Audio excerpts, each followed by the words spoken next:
Introduction and setting the stage. Once upon a time in a faraway land. Not quite. This isn't a fairy tale where a beautiful princess is rescued by a charming prince to live happily ever after. This is my story, a raw, unfiltered account of a girl who always felt alone, who yearned for a connection that transcends ordinary life. My name is Rain Andrews, and today, on my 17th birthday, I was supposed to find my mate, a destined moment in our werewolf lore. Yet, as I stepped out into the chill December morning, I couldn't shake the uneasy feeling that nothing would ever be the same. I woke before dawn, the sky still a deep indigo punctuated by the faintest glimmers of light, in the silence of my room. Every routine task felt amplified, brushing my dark brown hair until it shimmered in the dim light, applying just the right amount of mascara to accentuate my eyes, and selecting an outfit that somehow expressed both my inner strength and my vulnerability. I chose my favorite pair of black jeans and a dark gray sweater, a simple yet purposeful ensemble for a day that promised destiny and dread in equal measure. As I dressed, my thoughts raced with a cocktail of anticipation and apprehension. In Dite, our world, turning 17 marks the moment when every wolf is meant to encounter the fated mate, the one who can mend the fractures of a lonely heart. But deep down, I had always feared that the very idea of finding such a mate was as elusive as a whispered dream in the wind. I wondered if my yearning would ever be answered, or if I was doomed to wander through life, isolated by a fate I couldn't control. Before leaving, I paused in front of the mirror, taking in my reflection with a mixture of hope and skepticism. I secured my leather jacket, a cherished symbol of my resilience, around my shoulders. Clutched in my hand was my mother's wolf ring, a bittersweet relic of a love lost, reminding me that strength and fragility often walk hand in hand. With one final, lingering look, I left the confines of my room, stepping into the unknown with both trepidation and a spark of daring hope. The air outside was crisp, and the early morning silence was punctuated only by the crunch of my boots on the frosty pavement. I climbed into my old black truck, a vehicle that had seen many sunrises and secrets, and drove toward school. The excitement of what might come was palpable, yet something in the depths of my soul warned me that today would be anything but ordinary. Every mile I traveled was filled with a swirling mix of dreams and doubts. The promise of fate mingled with the harsh possibility of disappointment. As I pulled up in front of school, the building loomed like a monolith of both routine and mystery. Inside, I sensed an unusual tension, a subtle shift in the air that made my instincts flare. I donned my headphones and let the music wash over me, hoping it would drown out the clamor of uncertainty in my mind. Every step I took toward the front doors felt heavy with the weight of an impending change, a moment that could either redefine my entire existence or shatter it completely. The hallways, usually so familiar and comforting, now seemed to echo, with foreboding whispers. I couldn't help but feel that the day was orchestrating its own plan, a plan that would soon thrust me into the center of an emotional storm. There was a quiet urgency in the way I moved, a tension born from years of unspoken longing and the silent battle within my own heart. I felt like an actor on a stage where every scene was meticulously designed by fate, and I was both the protagonist and the reluctant audience of my own unfolding drama. In those early moments, before the chaos would tear my world apart, I found a fleeting solace in the stillness of my thoughts.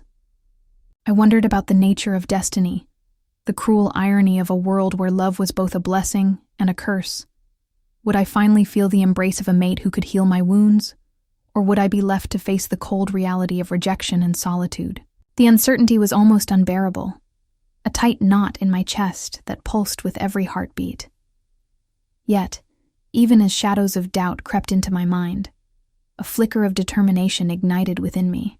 I was not just a lonely girl waiting for destiny to decide my fate. I was a fighter, ready to challenge the very forces that sought to define me. In that quiet moment before stepping into the throng of students, I made a silent vow. I would face whatever the day had in store for me, no matter how painful or unpredictable it might be. And so, with a deep breath and a heart full of both hope and trepidation, I stepped through the school doors. I had no idea what awaited me beyond that threshold, but I knew one thing for certain. My life was about to change in ways I could never have imagined. Little did I know that this day, marked by the clash of fate and self-doubt, would be the first chapter in a story of love, loss, and the relentless pursuit of belonging.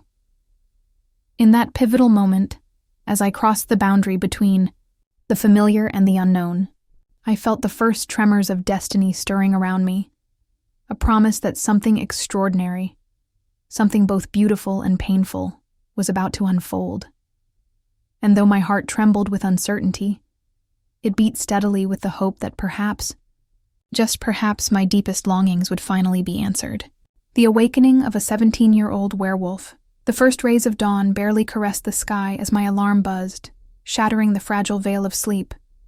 I stirred, my eyes fluttering open to a dim room where the only sound was my quiet, steady breath.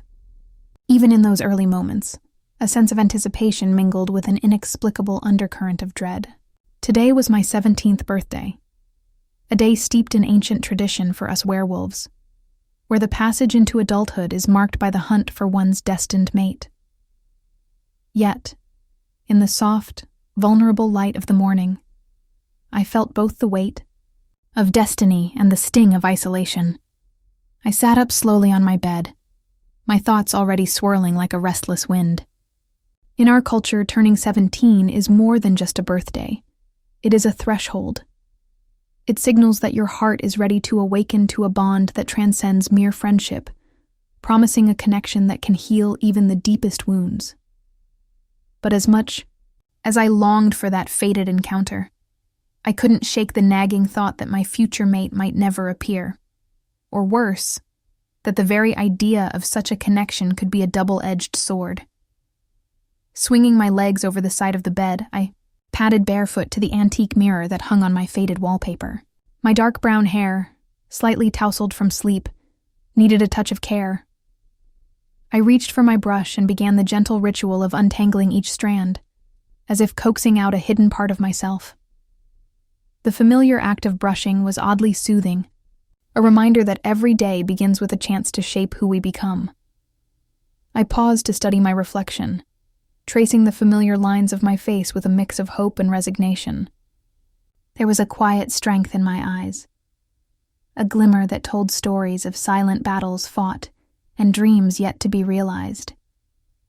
Next came the careful application of mascara. With deliberate, measured strokes, I enhanced the deep pools of my eyes, trying to capture the intensity of a soul that has seen both beauty and pain.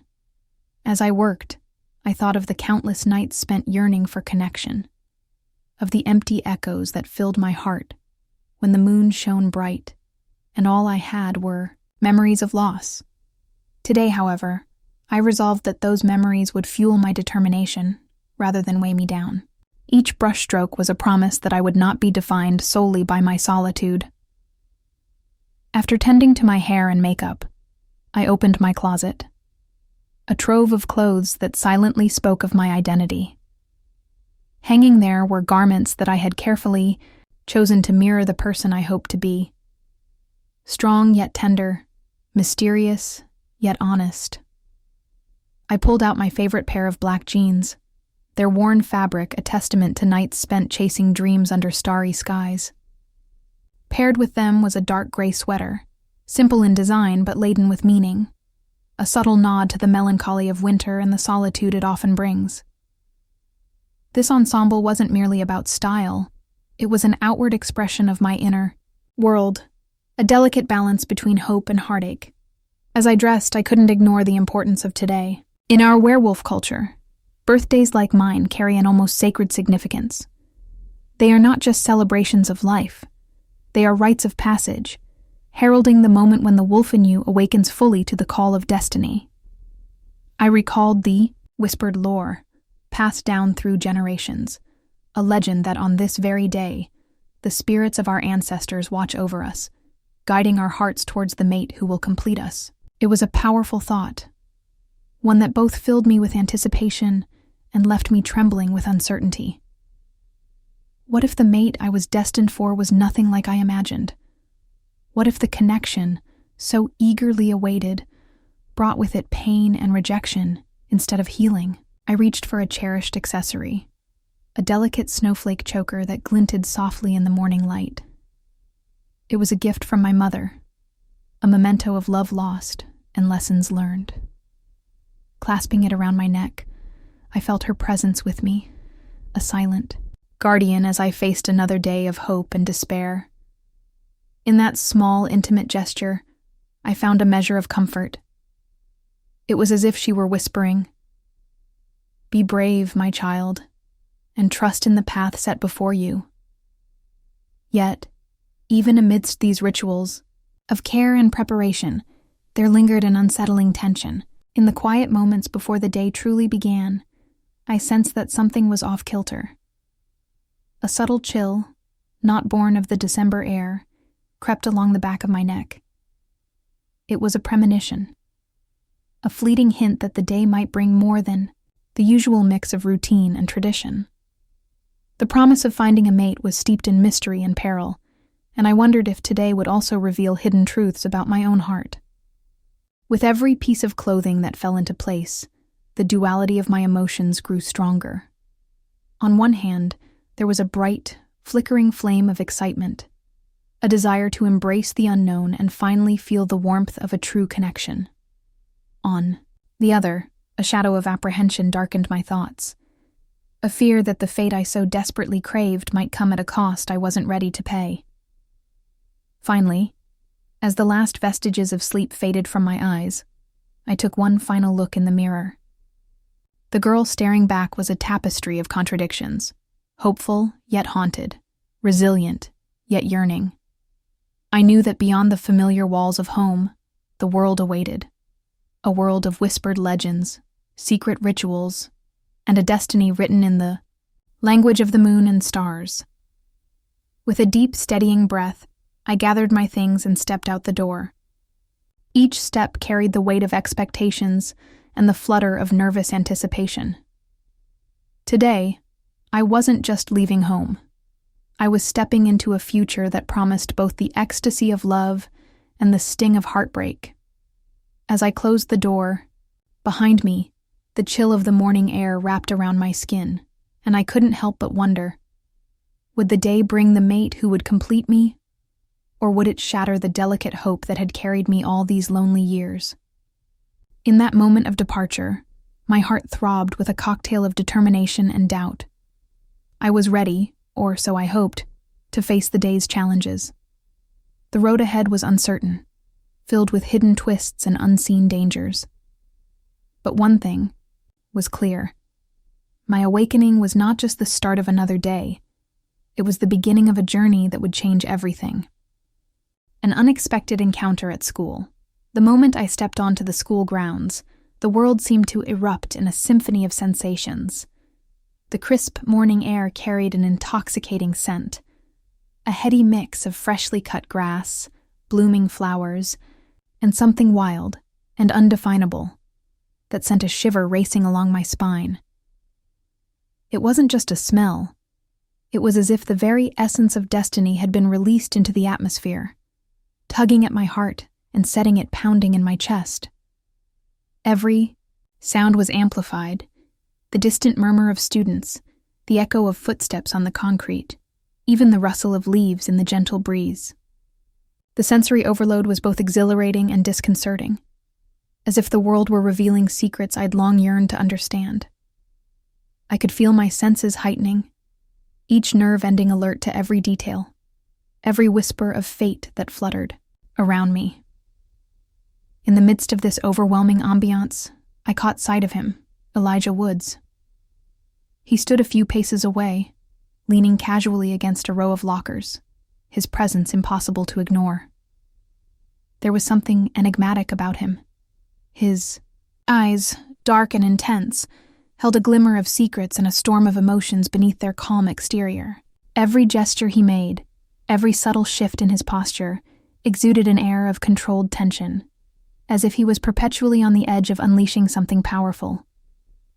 Elijah's hair fell in unruly strands over his forehead, and a light stubble framed his jaw, lending him an almost dangerous allure.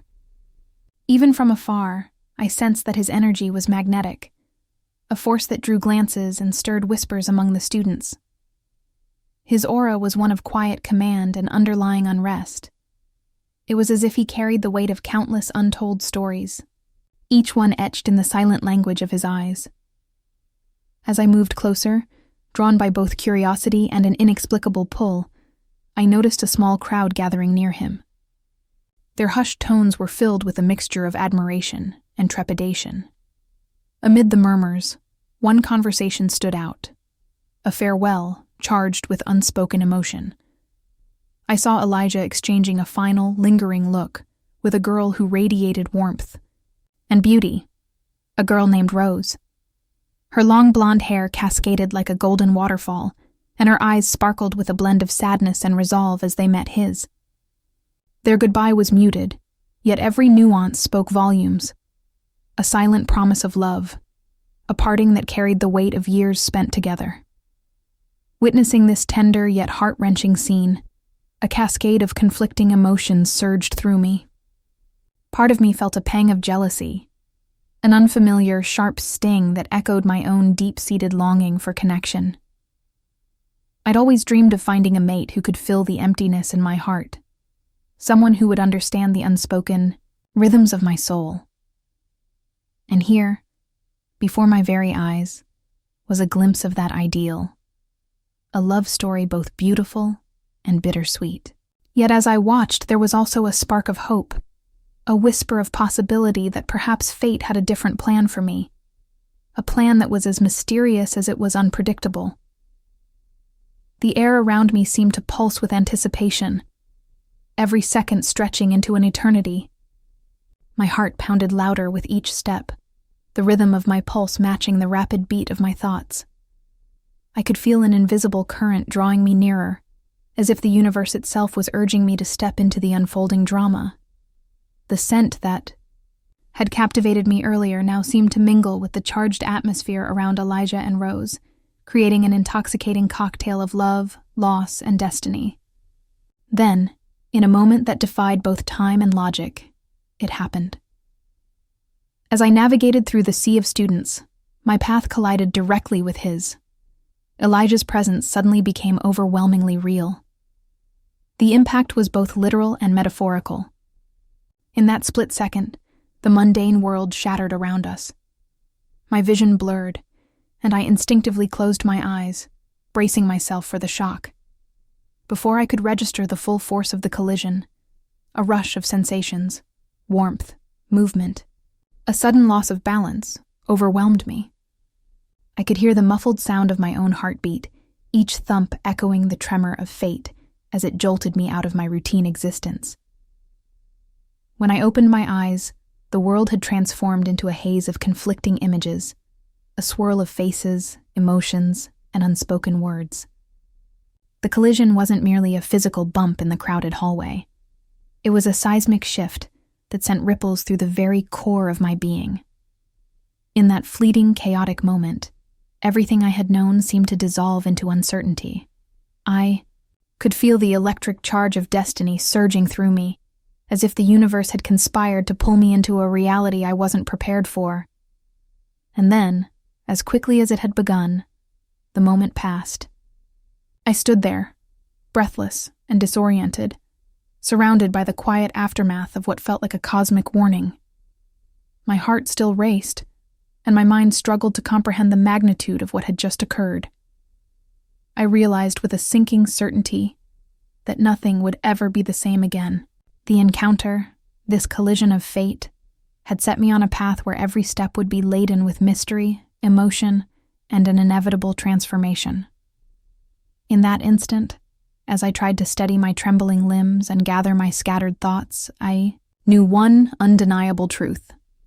My world had irrevocably shifted. The mundane, predictable rhythm of life had been replaced by a pulse of destiny, and I was now bound to a future filled with both the promise of true connection and the haunting uncertainty of what lay ahead. In the aftermath of that sudden collision, everything seemed to slow to a halt.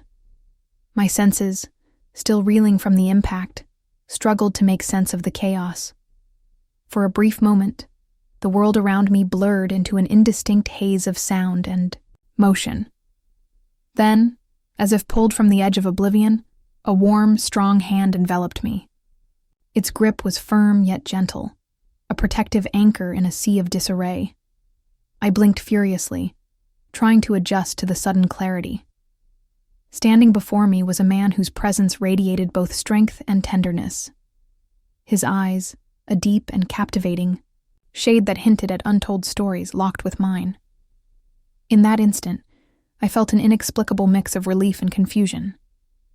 I had not expected to find comfort amid the collision of my day, yet here he was, a silent guardian, emerging from the chaos with a calm that defied the turmoil around us. For a few heartbeats, the noisy hallways and bustling crowd faded away, leaving only the sound of my own rapid breathing and the steady reassurance of his hand. There was an intimacy in that rescue, one that went beyond the physical act of catching me before I fell. His touch carried a warmth that seeped deep into my bones, a promise of protection and care that stirred something inside me. It was as if, in that moment of vulnerability, I had glimpsed a fragment of a destiny I had longed for, but never dared to imagine. The man's expression was kind, yet layered with an enigmatic depth. His gaze was both inquisitive and compassionate, as though he could see the scattered fragments of my inner world.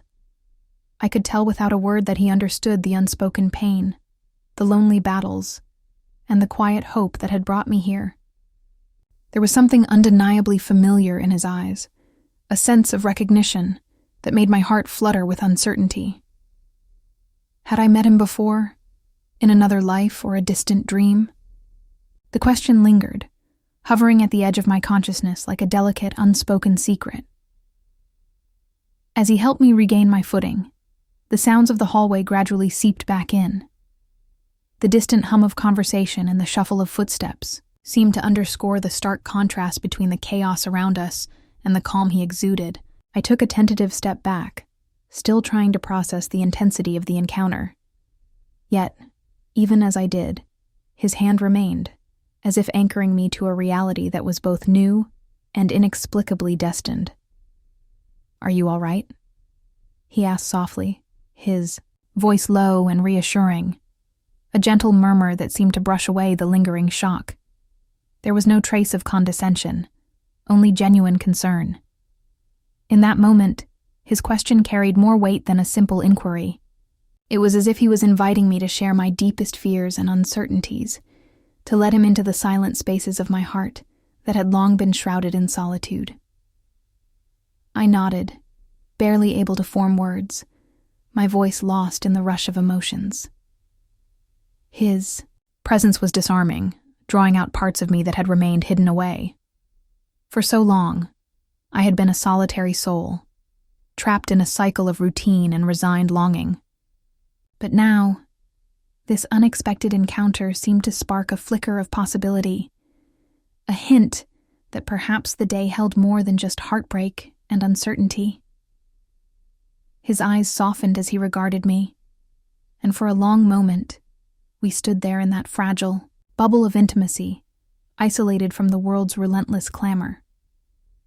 "There's something about today," he continued, his tone thoughtful, as if he were carefully choosing his words. "I can sense that it's going to change everything for you." The statement hung in the air, charged with a mysterious promise. I felt a shiver travel down my spine, not of fear, but of anticipation, as if the universe were whispering secrets only he could decode. Before I could muster a reply, he extended his free hand towards a quieter corner of the hall, a refuge from the prying eyes and unpredictable energy of the school. "Come with me," he said, his voice imbued with a quiet urgency. "Let's talk somewhere private." His invitation was gentle, yet it carried an undeniable command. a summons to step away from the chaos and delve into a conversation that might just unravel the tangled threads of my fate. I hesitated for a heartbeat, my mind swirling with questions. Who was this stranger? What did he see in me that I had long struggled to understand?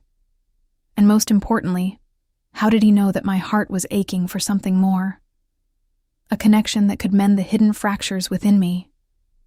Every instinct urged me to accept his offer, to follow him into the unknown and seek answers to questions I had never dared to ask aloud. As I reached out and grasped his hand, a surge of resolve washed over me. In that touch, there was both comfort and a promise of revelation. I stepped away from the tumult of the hallway, my heart pounding with a mixture of trepidation and hope. With each step towards that secluded corner, I felt the invisible weight of destiny grow lighter, replaced by the tantalizing possibility of discovering who I was truly meant to become. In the quiet seclusion away from the crowd, his eyes never left mine. "There's so much I need to tell you," he murmured, his tone layered with both compassion and mystery. "About what today truly means. About the path you're destined to follow." His words were both an invitation and a challenge, urging me to trust in a fate that had so long remained hidden behind the veil of everyday life. And in that moment, as the world around us faded into a soft, indistinct hum, I knew that this was just the beginning of a journey that would change everything. In the quiet recesses of a secluded corridor away from prying eyes, I found myself face to face with the man who had saved me earlier. The air was heavy with unspoken tension as we settled into a corner of the school, a place where even the echoes seemed to lower their voices. His presence was magnetic, and his eyes, so intense and sorrowful, spoke volumes of the burdens he carried. It was in that vulnerable silence that our private confrontation began. "Rain," he said softly, the sound of his voice both a caress and a caution. "There's something I need to share with you, something about our kind, about mates, and about the dangers you might not yet see." His words, measured and deliberate, made my heart thump faster, as though each beat was heralding a revelation I wasn't sure I was ready for. I hesitated, the remnants of my earlier shock mingling with an unfamiliar vulnerability. My voice wavered when I finally managed. "What do you mean?" I asked, searching his face for clues, desperate for understanding. In his eyes, I saw a deep, pained look, a sadness born of experience and regret. It was as if every word he spoke was etched with scars from battles fought in silence. He took a slow breath, his gaze never wavering from mine. "Our kind. Finding your mate isn't just a joyous moment. It's a rite of passage, but it can also be a curse. It binds you together, yes, but sometimes it binds you to a fate you never asked for." His tone carried a quiet melancholy that sent shivers down my spine. I listened intently, feeling as if his every word was a thread unraveling a tapestry of secrets I had long suspected existed. He continued, "You must know, Rain, that not all mates are meant to bring healing. Some connections are fraught with complications, and not every bond is destined to flourish. I have seen it with my own eyes, the pain that lingers when a mate is chosen not out of true love, but out of circumstance. And I fear you might be caught in such a snare." His voice dropped lower, and I could sense the gravity of his words. The name Elijah hovered in the space between us, a silent specter that seemed to darken the very air. My heart clenched at the mere thought. I had known Elijah long enough to feel the bittersweet pull of our fated connection, yet his presence had always been laced with something unsettling, a mixture of arrogance, possessiveness, and a cold detachment that left me feeling more alone than ever. "Are you saying—" I started, my voice barely a whisper. "That I'm in danger?" The question trembled on my lips, heavy with a dread I couldn't quite name. Jonathan's eyes softened as if he shared in my anguish. "Not exactly danger in the way you might think," he replied gently. "It's more that the bond you share with Elijah, if it is indeed meant to be, could bring you immeasurable pain if it's not built on genuine love. Elijah's fixation on Rose has clouded his judgment, and I worry it might leave you feeling unwanted, even as destiny tells you otherwise." His words were laced with sorrow, and I could see the conflict in his gaze, a battle between duty and an unspoken affection I hadn't dared to consider until now. The room seemed to shrink around us as his confession sank in. Every instinct warned me of the precarious balance between fate and free will. I felt exposed, as if every hidden part of me was laid bare before him. In that moment, I wasn't just Rain, a lonely girl in search of her mate. I was a soul on the brink, vulnerable and desperate for a future that might offer solace instead of torment. "I've always dreamt of a connection that heals, that makes me feel truly seen," I murmured, the tremor in my voice betraying my inner turmoil. But what if my mate? What if he never truly sees me? What if I remain unwanted, even on the day destiny is supposed to bless me? My words were heavy with the weight of countless silent nights spent wrestling with the fear of rejection, the pain of isolation, and the quiet, relentless hope that somewhere, somehow, I would be loved. Jonathan reached out, his hand hovering near mine, a silent offer of comfort and understanding. "Rain, I promise you this. You deserve a love that nurtures you, not one that chains you to sorrow. I don't know what your future holds, but I do know that you mustn't allow yourself to be defined by what might be, or by someone who doesn't honor the true meaning of our bond."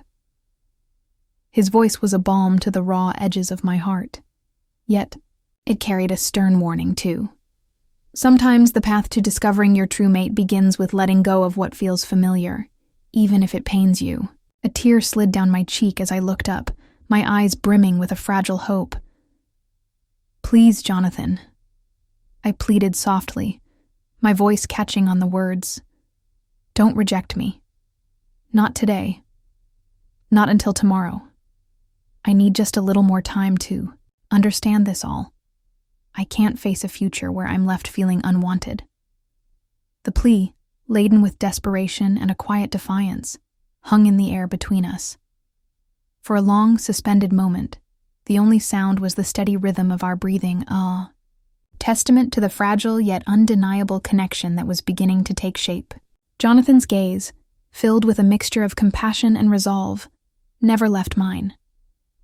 In that shared silence, I sensed the promise of a new beginning, a future that might hold the love I had so long craved, free from the shackles of predetermined fate.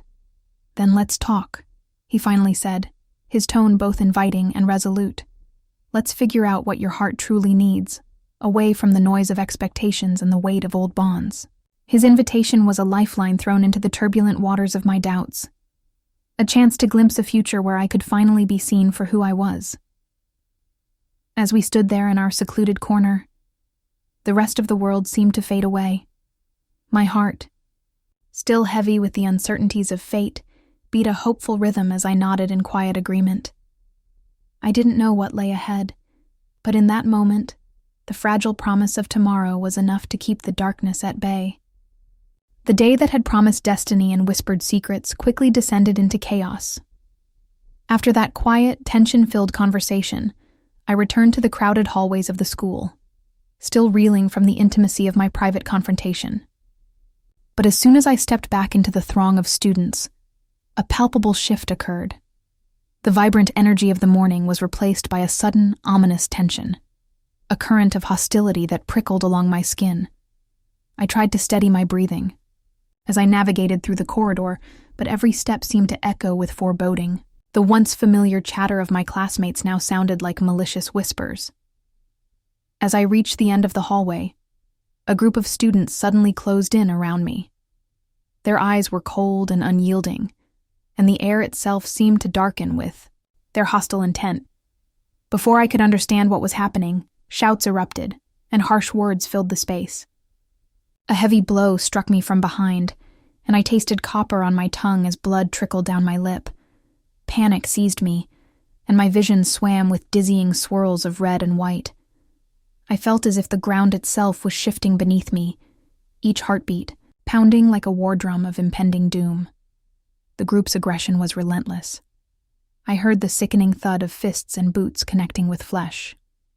The world narrowed to the taste of fear and blood, the sound of my own ragged breathing mingling with the cruel jeers of those around me. Every sense was assaulted. The sharp tang of iron in my mouth, the stinging sensation of sweat mixed with tears, the overwhelming noise of a crowd gone mad. I tried to scream, to cry out for help, but the sound was lost in the clamor. The chaos was all-consuming, and I felt utterly powerless, pinned down by a torrent of aggression. In that overwhelming moment of confusion and terror, the world seemed to pause, the violent assault coming to an abrupt, almost surreal halt.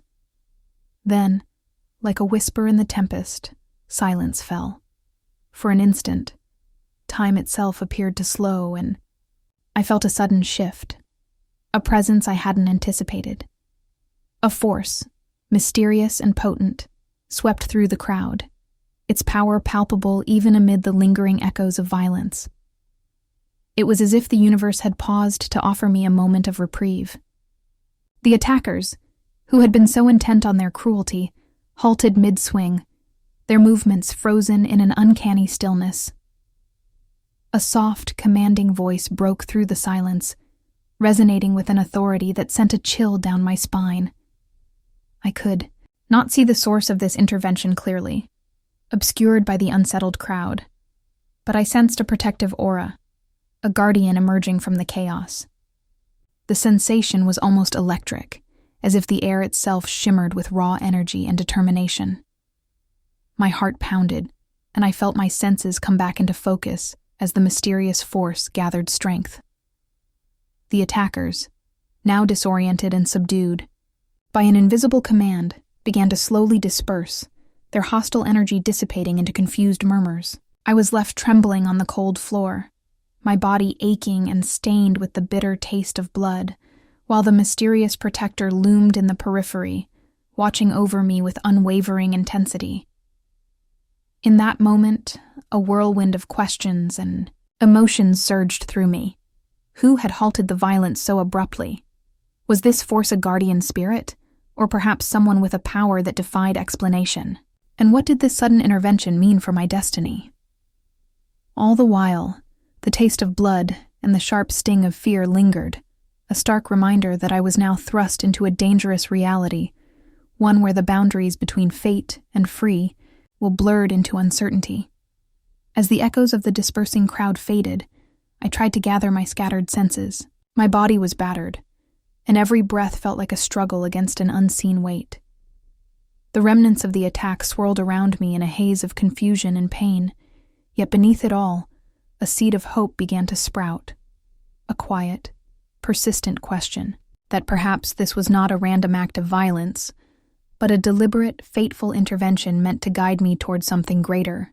In the lingering silence that followed, I could almost hear the steady rhythm of my own heartbeat, urging me to rise above the chaos.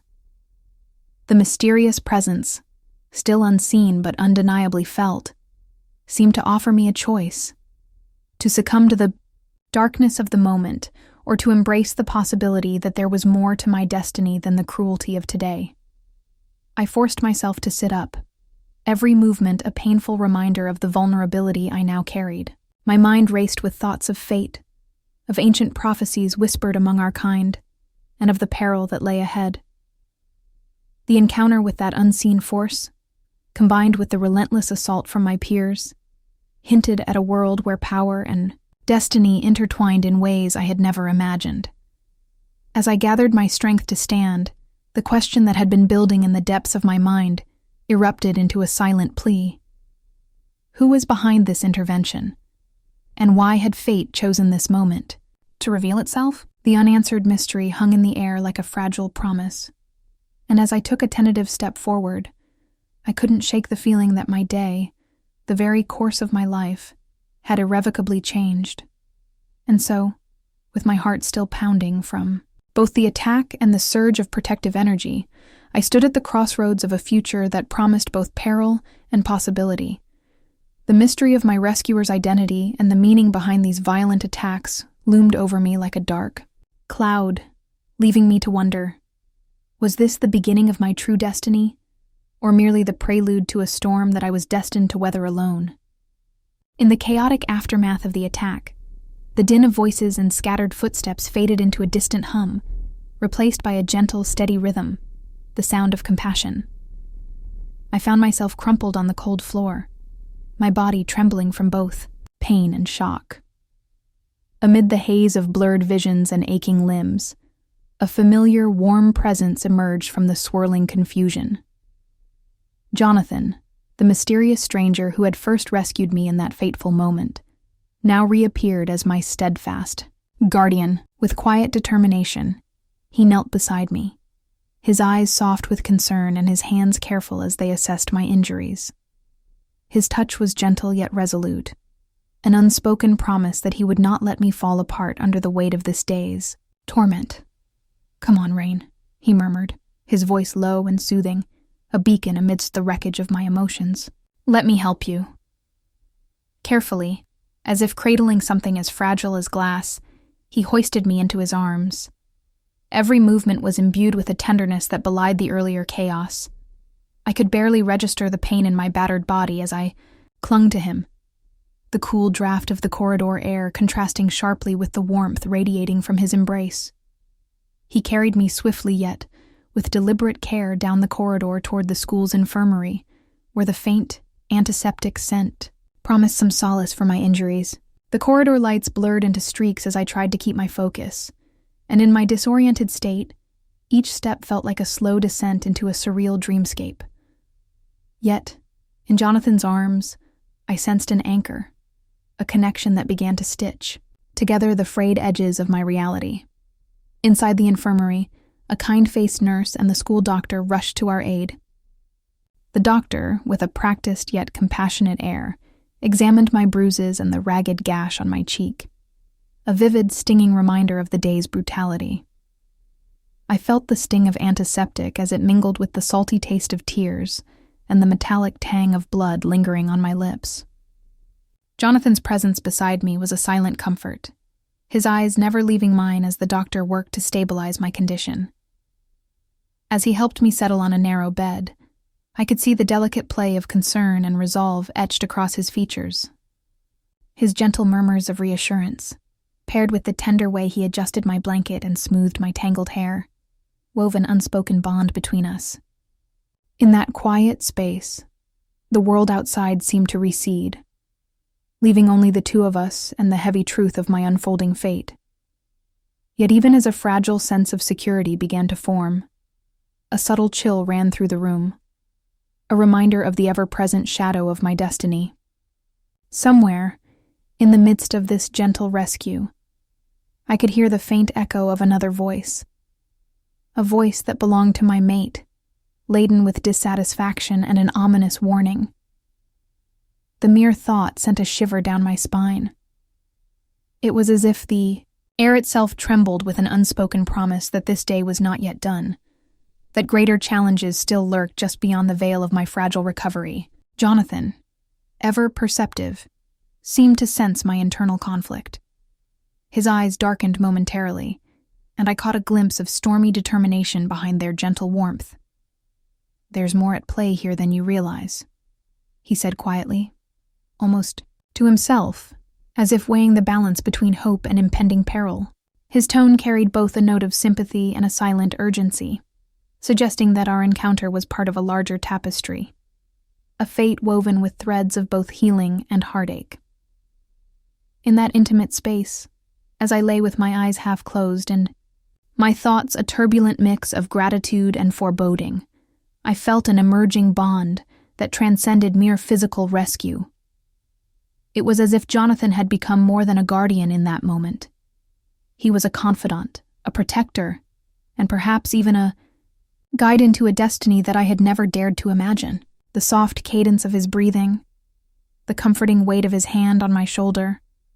All spoke to an alliance forged in the crucible of pain and crisis. Yet the silent echo of that discontented voice, my mate's voice, remained a haunting presence, a reminder that my journey was far from over. The sense of foreboding mingled with my gratitude, casting a long shadow over the warmth of our newfound connection.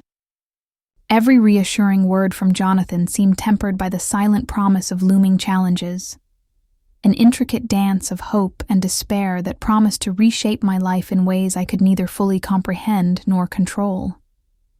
As I drifted between the edges of consciousness and waking thought, my heart beat with a quiet, conflicted rhythm. I was deeply thankful for the sanctuary Jonathan had provided, yet every fiber of my being trembled with the uncertainty of what lay ahead. In that moment of fragile respite, I found myself silently pleading, not for a final answer, but for a pause in the relentless march of fate. Please, don't let me be rejected, I thought, my inner plea echoing in the silence of the infirmary, lingering in the space between hope and despair. And as the light of the infirmary flickered gently over our intertwined shadows, I knew that the road ahead was fraught with both promise and peril. My gratitude for Jonathan's care warred with the ominous whisper of my destiny, a whisper that urged me to brace for the challenges yet to come. With each heartbeat, I clung to the fragile hope that perhaps, in this tumultuous world of werewolf lore, there was a way to find solace and a true connection. A way to defy the fate that had always loomed so ominously in the distance. In the shadows of pain, the soft hum of the infirmary's machines formed a fragile cocoon around me, but it couldn't muffle the war raging inside my head. Pain pulsed through my body in rhythm with my heartbeat, sharp, relentless, grounding, me in a reality I desperately wished I could escape. Every breath ached. Every movement was a lesson in restraint. But the real wounds, the ones no doctor could touch, weren't on my skin. They were deeper, hidden. I lay beneath a thin blanket, the sterile white sheets tucked around my bruised limbs like bandages trying to hold together a spirit unraveling. I stared at the ceiling, counting the cracks in the tiles, using them as a lifeline to keep my mind from drifting into memories that were too raw to revisit. But they crept in anyway, like ghosts with unfinished business. This was supposed to be the best day of my life. 17. The age every she-wolf waits for with trembling excitement. The day our instincts awaken and fate leads us to our destined mate. It should have been magic. Instead, it was madness. I closed my eyes, and I could still see him, Elijah Woods. The scent of him had hit me like lightning, warm cedar and something wild beneath it. It was intoxicating, undeniable. My wolf recognized him before my mind could catch up. He was mine. Or he should have been. But he didn't want me. The words played on a loop in my mind, each repetition cutting a little deeper. He didn't have to say much. His silence, his hesitation, the pity in his eyes, it said more than rejection ever could. I'd imagined so many versions of this day. None of them included the hollow ache of being unwanted by the one person fate chose for. Me, unwanted. The word itself was a wound. I shifted in the bed, and pain flared up my ribs, sharp and sudden. I gasped, the metallic taste of blood still lingering at the back of my throat, though the bleeding had stopped. My wrist throbbed, wrapped, in gauze and immobilized. The bruises down my side bloomed like dark flowers. Each one told a story I didn't want to remember. Kicks, punches, whispered threats I couldn't make sense of. Why? Why had they done this? Was it just because I'd bumped into Elijah? Because I wasn't Rose? I bit my lip, hard and squeezed. My eyes shut. Stop. Just stop. Tears threatened again, Not from pain, but from the hollow, echoing loneliness that grew louder with every passing minute. It was a kind of cold no amount of blankets could fix. A frost that crept into your soul and stayed there, whispering that maybe this was all you'd ever be. An afterthought. A burden. Something broken no one wanted to fix. My wolf was silent. She hadn't spoken to me since the moment Elijah pulled away. I think she was grieving too. I missed her. That inner fire, the strength I always knew, was tucked just beneath the surface. Without her, I felt diminished, like half of me had been stripped away. And still, even in this aching emptiness, some part of me held on to the hope that maybe, just maybe, he'd change his mind. Maybe he'd realize we were meant to be. Maybe fate wouldn't be so cruel after all. But hope is a dangerous thing when it's fed by desperation. A soft knock at the infirmary door pulled me from the spiral. Jonathan stepped in, eyes scanning me with gentle concern. He didn't say anything right away, just moved to the chair beside my bed and sat, folding his hands in his lap. His presence was a balm, a steadying force. "You should be resting," I whispered. "I could say the same to you," he said softly, the corners of his lips twitching into the smallest smile.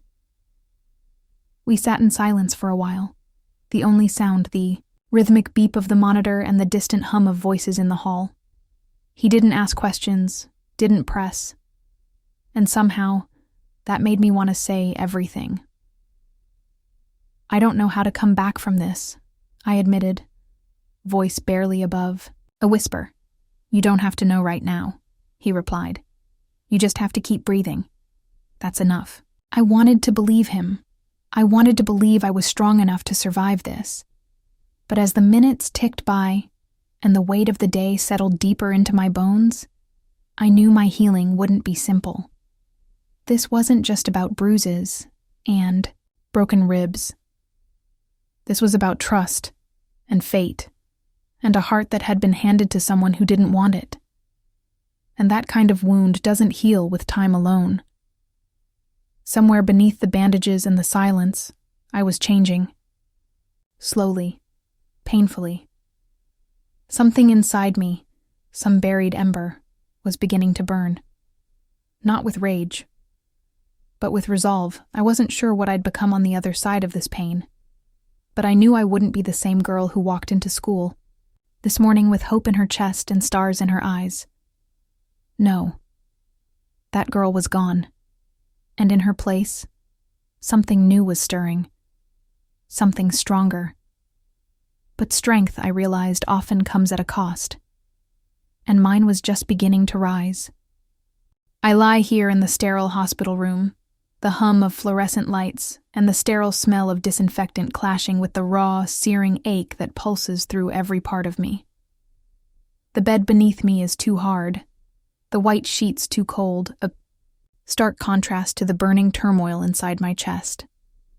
Every breath I take reminds me of the pain, both physical and emotional, that I'm forced to endure. I watch as shadows dance on the walls, flickering like memories of a life that once held hope, before it all turned into this relentless cycle of hurt and rejection. In moments like these, the noise of the world fades away, leaving only my racing thoughts. I can't help but ask myself, why? Why am I the one cursed with a destiny that feels more like a punishment than a promise? I was born into a world where finding a mate was supposed to be a joyous, sacred moment, an affirmation of who I am. Yet here I am, scarred and battered, not just by the blows of my attackers, but by the crushing weight of feeling unwanted. It's as if every bruise, every fresh cut, is a physical manifestation of the rejection that I've feared all my life. I press my hand against the thin fabric wrapped around my injured wrist, feeling the rough edges of the gauze that can do little to mask the sting of reality. The pain is a constant reminder that I am vulnerable, that I am imperfect, and most of all, that I am not the person I dreamed I would be on my 17th birthday. I had always imagined that turning 17 would be a rite of passage, a thou. moment when destiny would finally smile upon me, when I would feel the warmth of a mate's embrace and know that I was meant to be. Instead, I feel an overwhelming emptiness, a void that no amount of healing can fill. In the quiet solitude of this room, my mind drifts to the countless nights I spent wishing for acceptance, for someone to see beyond the scars and the loneliness. I wonder if fate is cruel by design, setting me on a path where every hope is met with disappointment. Is it my destiny to remain broken, to be the outcast who never truly fits in? I can't shake the thought that perhaps my fate was sealed long before I ever stepped into this world. A fate where love is promised, but only to be snatched away by the harsh reality of rejection. The rhythmic beeping of the monitor serves as a relentless reminder of my fragile state. Each beep is like a pulse echoing in the vast emptiness of my heart. I close my eyes, desperately trying to drown out the cacophony of self-doubt and despair with the quiet promise of tomorrow.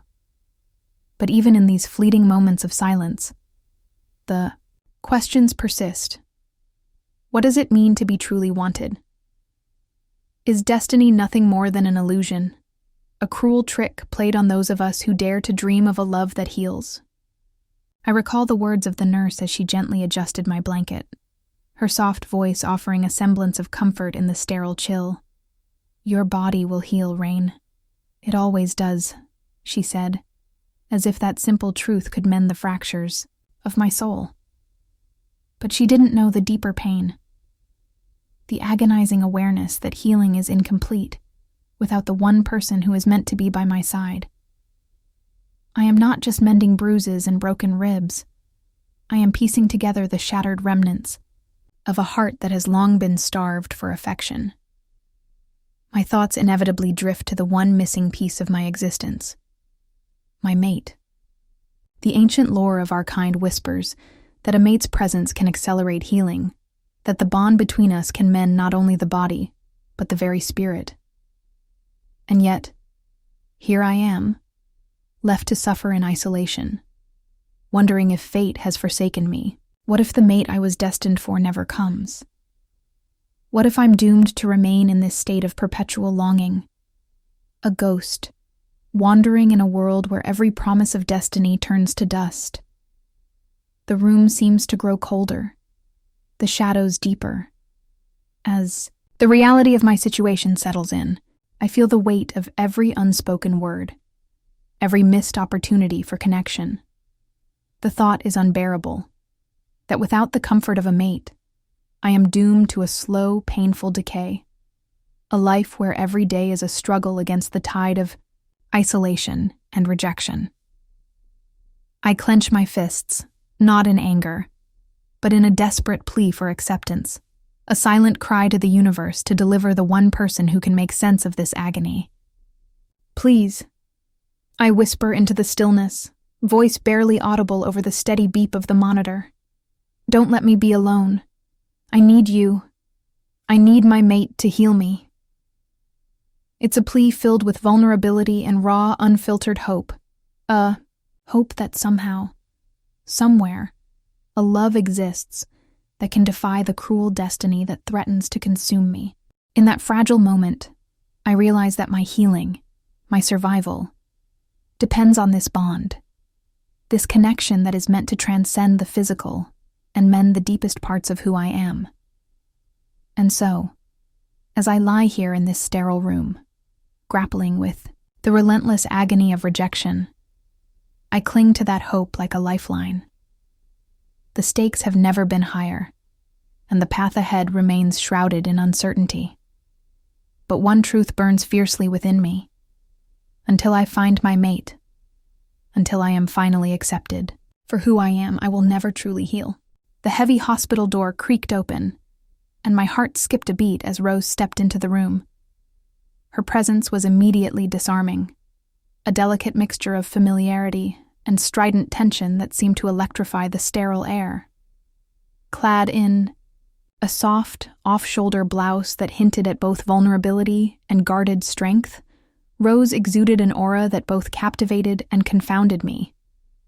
I tried to steady my racing pulse, but the sight of her only deepened the whirlwind of emotions already surging within me. Across the room, I caught a glimpse of Elijah. His face hardened imperceptibly at the sight of Rose. The unspoken history between them was written in the subtle arch of his brow and the controlled way his eyes narrowed ever so slightly. Beside him, Jonathan remained quiet, his gaze shifting. Between Rose and me, his expression a complex tapestry of concern, uncertainty, and something unnameable. A quiet grief, perhaps, or the weight of inevitable destiny. The tension in the room was palpable. It was as if the very air was charged with unsaid words and lingering resentments. Rose moved with a measured grace as she approached the nurse's station, her eyes never fully leaving mine, and for a fleeting moment, our gazes locked. In that brief instant, I saw in her a storm of conflicted emotions, a longing for connection intertwined with a steely determination to assert her own place in this tangled web of relationships. Elijah's presence loomed large.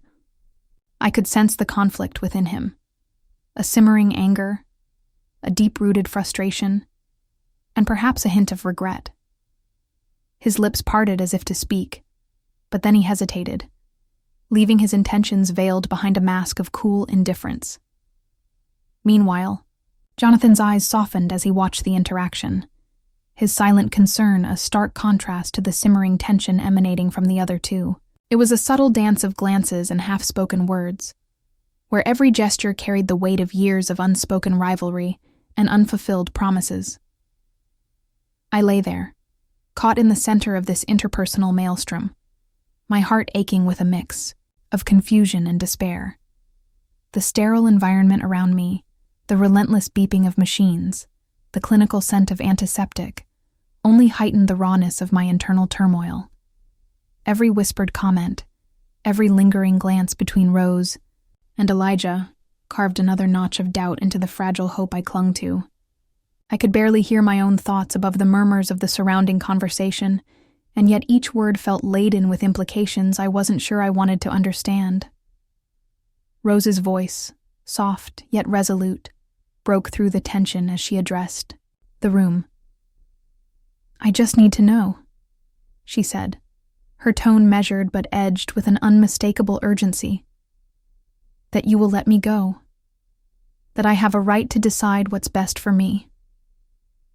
Her words reverberated in the silent space between us, charged with a promise of liberation and the sting of betrayal.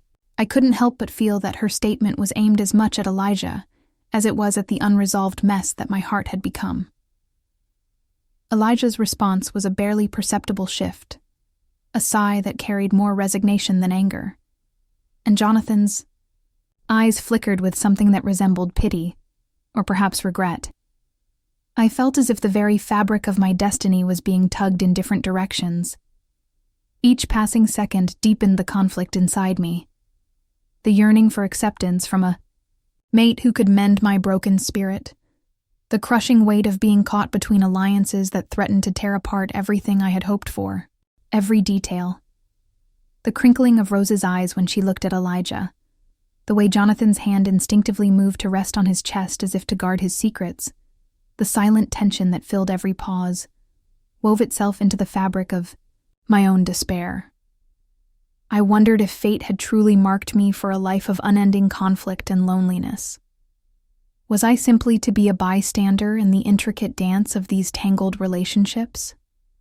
Could I ever find solace in a world where every potential sanctuary was overshadowed by doubt and betrayal? I struggled to understand the conflicting narratives swirling around me.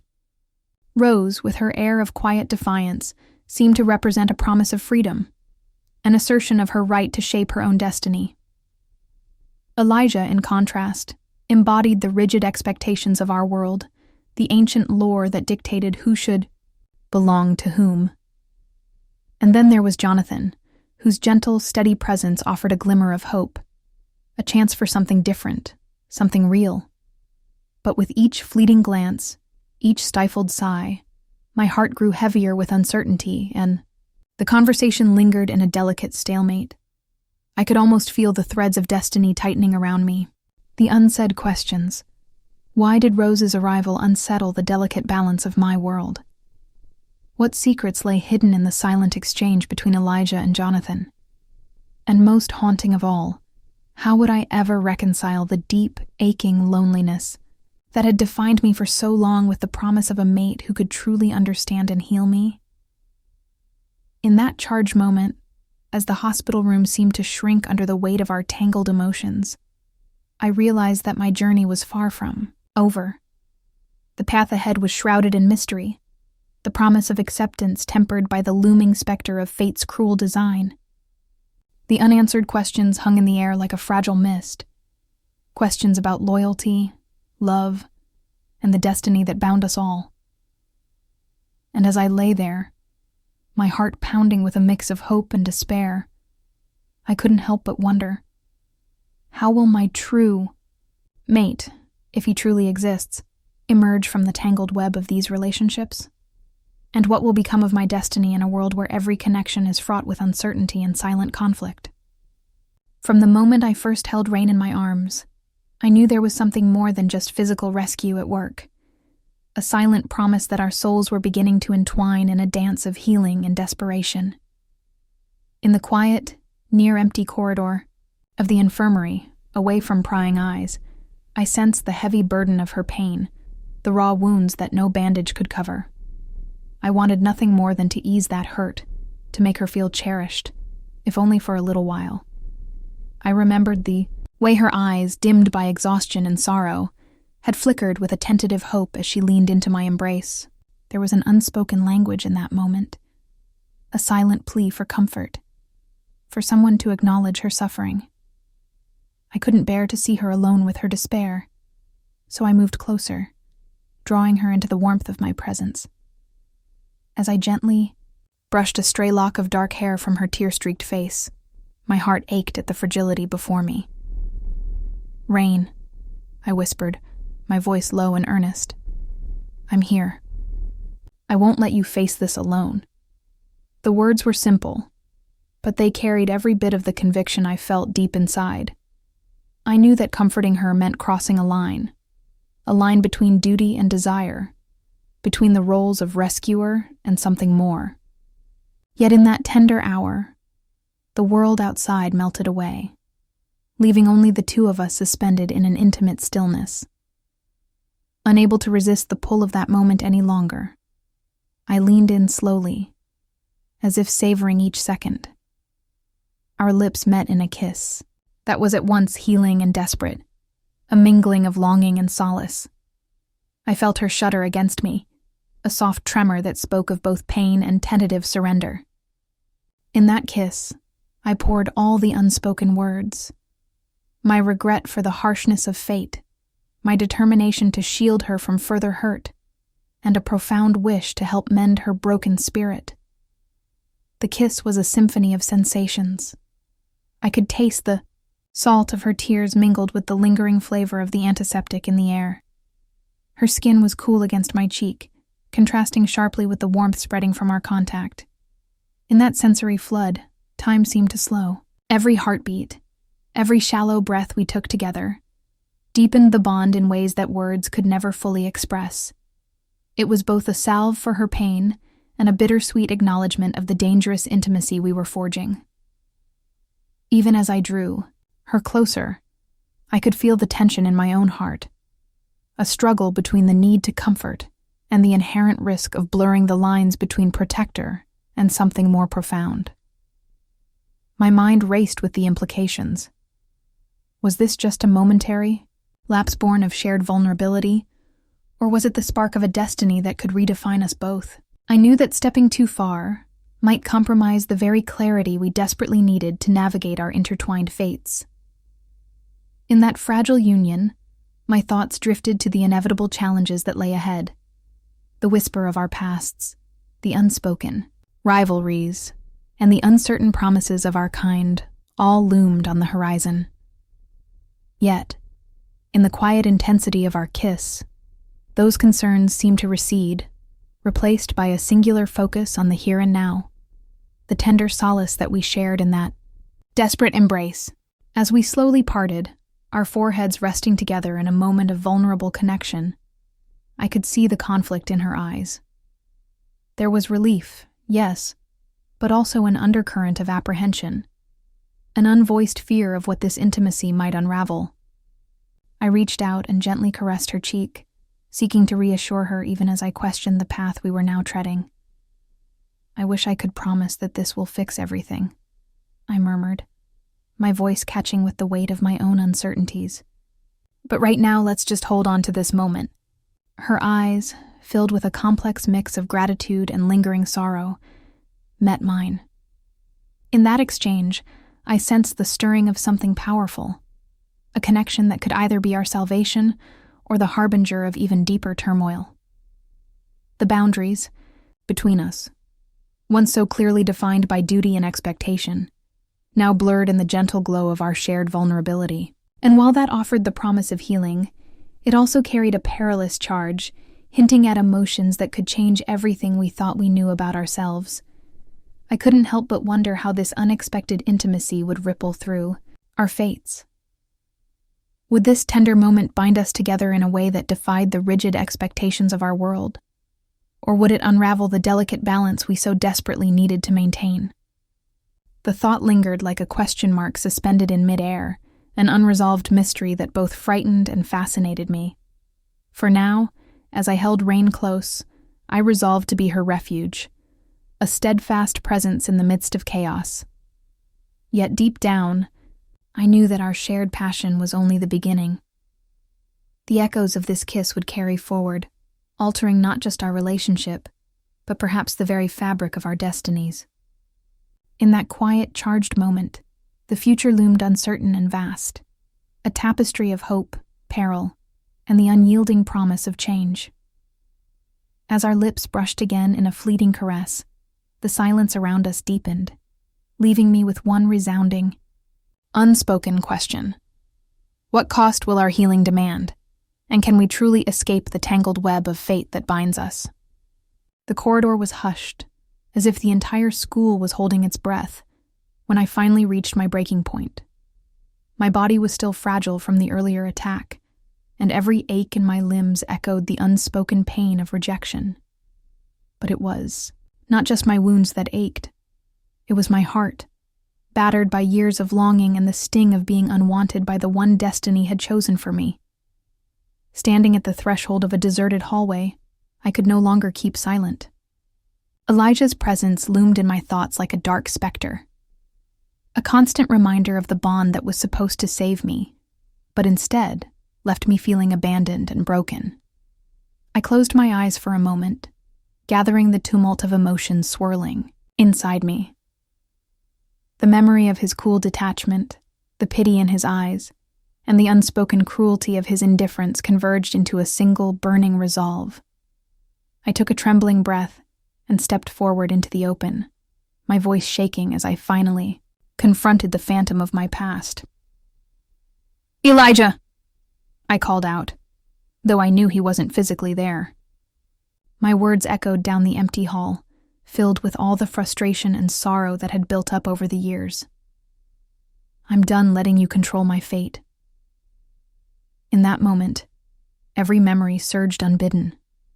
Every time I had felt less than whole. Every time I had hoped that he would see me as his equal rather than an afterthought. "You've made me feel unwanted, like I'm nothing more than a shadow in your world," I continued, the raw emotion in my voice reverberating with every syllable. "I'm tired of being defined by your neglect, by the pain of a mate who's more like a chain than a promise of love." My declaration was not a whisper, but a roar against the silence of a life that had long been marred by his absence in the places that mattered most.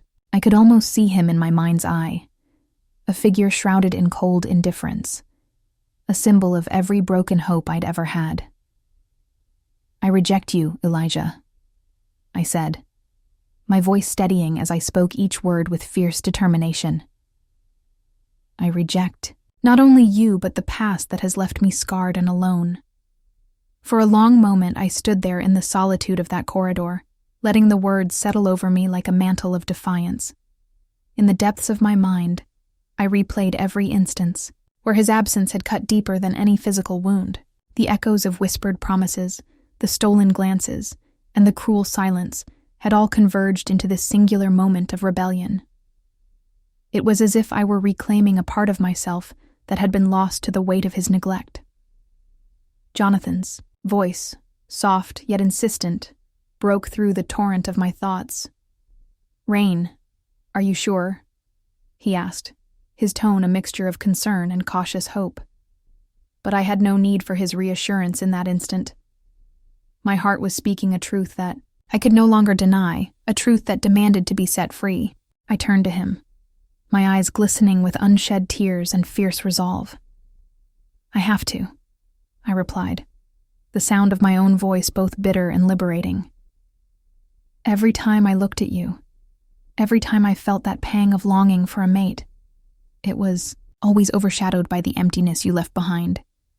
I won't let that define me any longer."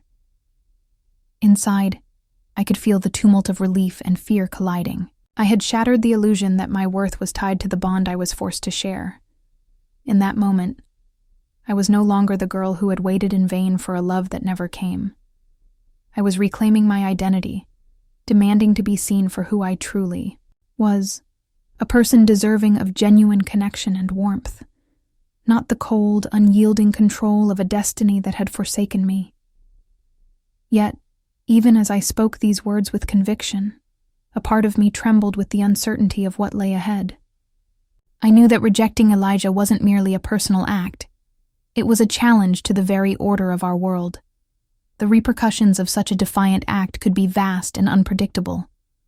Would my bold declaration tear apart the delicate balance of our pack? Would it invite further isolation, or even incite vengeance from forces I barely understood? The questions battered me as fiercely as any physical blow. I heard my own inner voice, echoing with both hope and dread. What will be the consequences of this rejection? The query hung in the air like a suspended note, a powerful, unanswered refrain that promised to shape the rest of my life. My heart pounded in defiance and fear simultaneously, as if it were trying to outrun the very fate that had dictated so much of my past. In that lonely corridor, I stood at the precipice of a future I could barely imagine, a future that might finally allow me to write my own story, or one that could plunge me deeper into the shadows of rejection. As the silence reclaimed its dominion, I could feel the weight of that unanswered question pressing upon me. In rejecting Elijah, had I unleashed a force I could not control? Had I severed the one bond that, for all its pain, had defined my existence? I felt a surge of both liberation and trepidation, a potent mix that left my future hanging in a precarious balance. I closed my eyes once more, taking in a deep, shuddering breath, and braced myself for what would come next. The consequences of my defiance were uncertain, but one truth was undeniable. I had chosen to reclaim my destiny. And now, all I could do was wait, wondering what fate would demand in return for my bold, unyielding stand. I sit in the quiet corner of the infirmary, my mind churning as relentlessly as the machines that monitor our every heartbeat. While Rain's anguished cries and fragile declarations echo in my memory, I struggle to reconcile the swirling storm inside me, a tempest of regret, fierce protectiveness, and an unbidden passion that both comforts and terrifies me. Every beat of my heart feels like a counterpoint to the chaos unfolding around us, and I am left wrestling with a sense of duty that clashes violently with my own long-hidden desires. I remember the moment I first cradled Rain in my arms, a moment that sparked something deep within me. It wasn't simply the responsibility of rescuing a wounded soul, it was the stirring of a connection that transcended duty. But as I watch her lying there, battered by both physical blows and the cruel weight of rejection, I can't help but feel a pang of regret. Regret that perhaps I couldn't have done more. That every step I take now is a desperate attempt to patch up not just her wounds, but the jagged pieces of my own fractured heart. The conflict is unbearable sometimes. The pull of my wolf side, fierce and uncontrollable, clashing with the tenderness I feel when I hold her close. I recall the softness in her eyes when I whispered promises of safety, the way her trembling hand sought mine for reassurance, In those fleeting moments, my protective instincts surged, and I vowed to shield her from every hurt that had marred her soul. Yet deep inside, a flash of anger, raw and unexpected, burned as I thought of Elijah. The sight of his indifferent gaze, the cold dismissal in his tone, ignited a jealousy I hadn't anticipated. It's a fire that burns both for the love I feel for Rain and for the bitter truth that she was left wanting by the one who should have been her mate. I know that the delicate balance between duty and desire is a treacherous one. My role as her protector is clear. But what of the growing passion that tugs at my soul? I've always believed in the sanctity of our kind's ancient bond, the promise that a mate's presence can heal and transform. Yet, here I am, torn between fulfilling my duty as a guardian and yielding to a force that is as wild as the wolf within me. My heart, too, is conflicted, yearning for a love that is both fierce and gentle, but terrified of what that love might cost us both. In moments of quiet reflection, I ask myself, am I strong enough to bear the consequences of our connection? The reality is that every protective gesture, every tender word, seems laced with the risk of unleashing an uncontrollable passion that could upend everything. I think of the countless nights when I lay awake, haunted by the shadows of my own past, the guilt of decisions made in moments of fleeting weakness. I see the lines on my face, etched with worry and regret. And I wonder if I can truly offer Rain the kind of love that mends, rather than further breaks her spirit. The dichotomy within me is almost unbearable. Tenderness and rage, duty and desire, hope and fear. I feel a surge of anger when I recall the bitter taste of rejection that has haunted Rain for so long. It fuels my determination to protect her, at all costs, even if that means confronting the darker parts of myself, the parts that long to defy the boundaries set by our kind's rigid traditions. Yet, that same anger is tempered by a deep, abiding love. A love that makes me want to be more than just her savior, more than just her shield against the cruelty of fate. I find myself replaying every moment of the day in my mind. The tender, desperate kiss we shared, the raw, unscripted words of defiance that spilled from her lips, and the silent, heavy glances exchanged with Elijah and Rose. These moments swirl together, a mosaic of emotions that defies simple categorization. My thoughts are a tangled web of responsibility and passion, of the hope that perhaps, just perhaps, our bond could rewrite the rules of destiny, and the fear that it might unleash forces beyond my control. In the dim light of the infirmary, I pause and close my eyes, letting the memories wash over me. I picture Rain's fragile face, the shimmer of unshed tears, and the quiet strength that belies her suffering. I can almost feel the warmth of her hand in mine, a warmth that speaks of a connection so profound it could mend even the deepest wounds. But that same warmth is a constant reminder of the chasm between what should be and what is. A chasm filled with uncertainty, lingering resentment, and the unresolved consequences of past choices. I wonder how our future will unfold. Will my efforts to protect and nurture her lead to the kind of healing we both desperately need? Or will it only deepen the scars that time has yet to erase? I know that every choice we make now will echo in our destinies, and the delicate balance of our bond hangs precariously between love and duty. In the quiet aftermath of the day's tumult, one question persists in the depths of my heart. Can our connection, forged in the fires of pain and passion, truly defy the fate that has long haunted us both? As I sit here, lost in the labyrinth of my own conflicted emotions, I understand that the road ahead is fraught with peril and uncertainty. And yet, beneath it all, there burns a fragile hope. A hope that, despite the chaos and the inner turmoil, our bond might just be the key to rewriting our destinies. For now, I remain suspended in that reflective pause, uncertain yet determined, wondering what sacrifices and triumphs lie ahead as I strive to reconcile duty, desire, and the wild, untamable spirit of the wolf within me. In the quiet hours of the evening, when the chaos of the day had finally faded into a soft, lingering silence, Rain and I found ourselves alone in a small, dimly lit room at the infirmary. The clinical white walls and the gentle hum of machines created a cocoon of solitude, a space where the outside world ceased to exist. It was in this rare interlude, away from the prying eyes and turbulent noise, that we allowed ourselves to be truly vulnerable. Rain sat close, her head resting gently against a pile of pillows, while I settled into the chair beside her bed.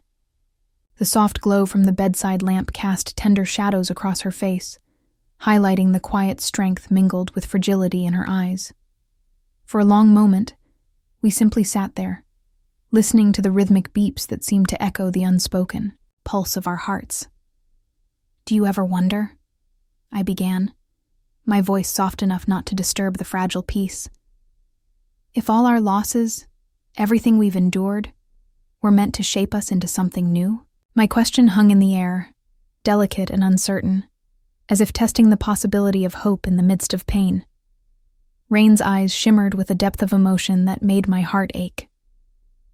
"Sometimes," she replied slowly, her voice barely above a whisper. "I think about the nights when the loneliness was so overwhelming that it felt like a part of me would never heal. I wonder if I'm broken beyond repair, if the echoes of my past will always define me." Her words, laden with a quiet sorrow, resonated with the very core of my own secret regrets. I shifted in my seat, recalling the losses I'd tried so hard to bury. The memories of love lost and the mistakes made in moments of reckless abandon. "I've carried my share of scars, too," I confessed, my tone heavy with unspoken remorse. "I've seen dreams shattered and promises broken. And sometimes I question if my efforts to protect those I care about are just attempts to fix a part of me that will never truly mend." The confession felt like a release, a fragile offering laid bare in the sanctity of our shared vulnerability. Rain turned her gaze toward me, her eyes searching mine as if trying to read the depths of my soul. "I want to believe that there's something more for us, that our pain can give way to something beautiful, something that makes all this suffering worthwhile," she said, her voice trembling with both hope and fear. "But I'm scared, Jonathan. I'm scared that every secret I share, every piece of my heart I bear, might lead to more hurt." I reached out and gently took her hand in mine. The contact was warm and grounding, a quiet reminder that in this moment, we were not alone. "I understand," I murmured. "I'm terrified too. But sometimes the only way to heal is to be seen, completely and honestly. It's in our confessions, in these quiet moments, that we begin to stitch together the pieces of our shattered selves." I paused, searching for the right words to express the growing connection between us. "There's something about you, Rain, something that makes me believe that even in our darkest hours, there's a spark of light waiting to break through." Her fingers squeezed mine in return, a silent affirmation of the bond that was slowly taking shape between us. "I've always felt that our paths were meant to cross," she admitted, her voice soft yet resolute. "I carried the weight of rejection for so long, wondering if I'd ever be seen for who I truly am. And now, here, with you, I'm beginning to think that maybe, just maybe, I'm not as alone as I feared." The intensity of her confession stirred something deep within me. I recalled the times when I had questioned the cost of protecting those I cared about, whether it was worth the inevitable pain of exposing one's true self. I've been so afraid of opening up, of letting someone see the vulnerable parts of me, I confessed, my words carrying the bittersweet blend of regret and hope. "But when I'm with you, the fear seems to dissipate, even if only for a moment. It's like you remind me that it's okay to be broken, as long as we're willing to mend together. For a long time, We sat there in that fragile silence, the unspoken weight of our shared histories and dreams, weaving a tapestry of understanding between us. The gentle cadence of our breaths, the soft brush of fingertips against skin, each moment was a quiet testament to the power of vulnerability. Yet, even as our confessions brought us closer, there lingered a subtle tension, an undercurrent of uncertainty that neither of us could fully shake. I couldn't help but wonder about the future, about the delicate nature of this bond that was rapidly evolving. What would become of us when the inevitable challenges emerged? Could our fragile hope withstand the harsh realities of our world, where destiny often exacted a heavy toll? The thought of the unknown pressed against the edges of my mind, a persistent question that neither of us dared to answer fully. As the night deepened, our conversation slowed, leaving us suspended in a tender, reflective pause. Rain's eyes, full of both longing and uncertainty, met mine once more. "Jonathan," she whispered, her voice trembling, Do you think that our confessions tonight will be enough to guide us through what comes next?" Her question hung between us like a fragile promise and a daunting challenge. I drew a deep, steadying breath, feeling the warmth of her hand grounding me against the swirling storm of doubts. "I don't know," I replied honestly, the truth of my uncertainty mingling with the hope that flickered in my heart. "All I can promise is that I'll be here, through every secret, every trial. We'll find our way together, even if the path is shrouded in darkness." In that quiet moment, as our hearts whispered silent vows to one another, the mystery of our future loomed large. The bond we were forging was delicate and raw, full of potential and peril alike. An enigma waiting to unfold in the uncertain dawn of tomorrow. The morning's chill had finally given way to a soft, enchanting winter light, and Jonathan and I stepped out of the infirmary into the welcoming embrace of nature. The woods, blanketed in fresh snow that glittered like scattered diamonds under a pale blue sky, felt like a temporary haven, a playful escape from the heavy, lingering memories of the day.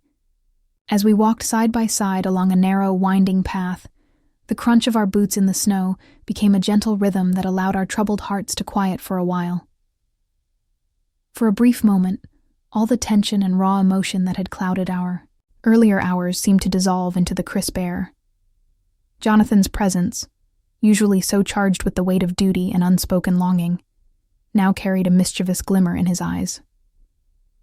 "Race you to that old oak," he suddenly challenged, pointing to a majestic tree standing proudly at the bend of the trail. His tone was playful, as if daring me to let go of the day's worries and simply laugh, even if just for a few minutes.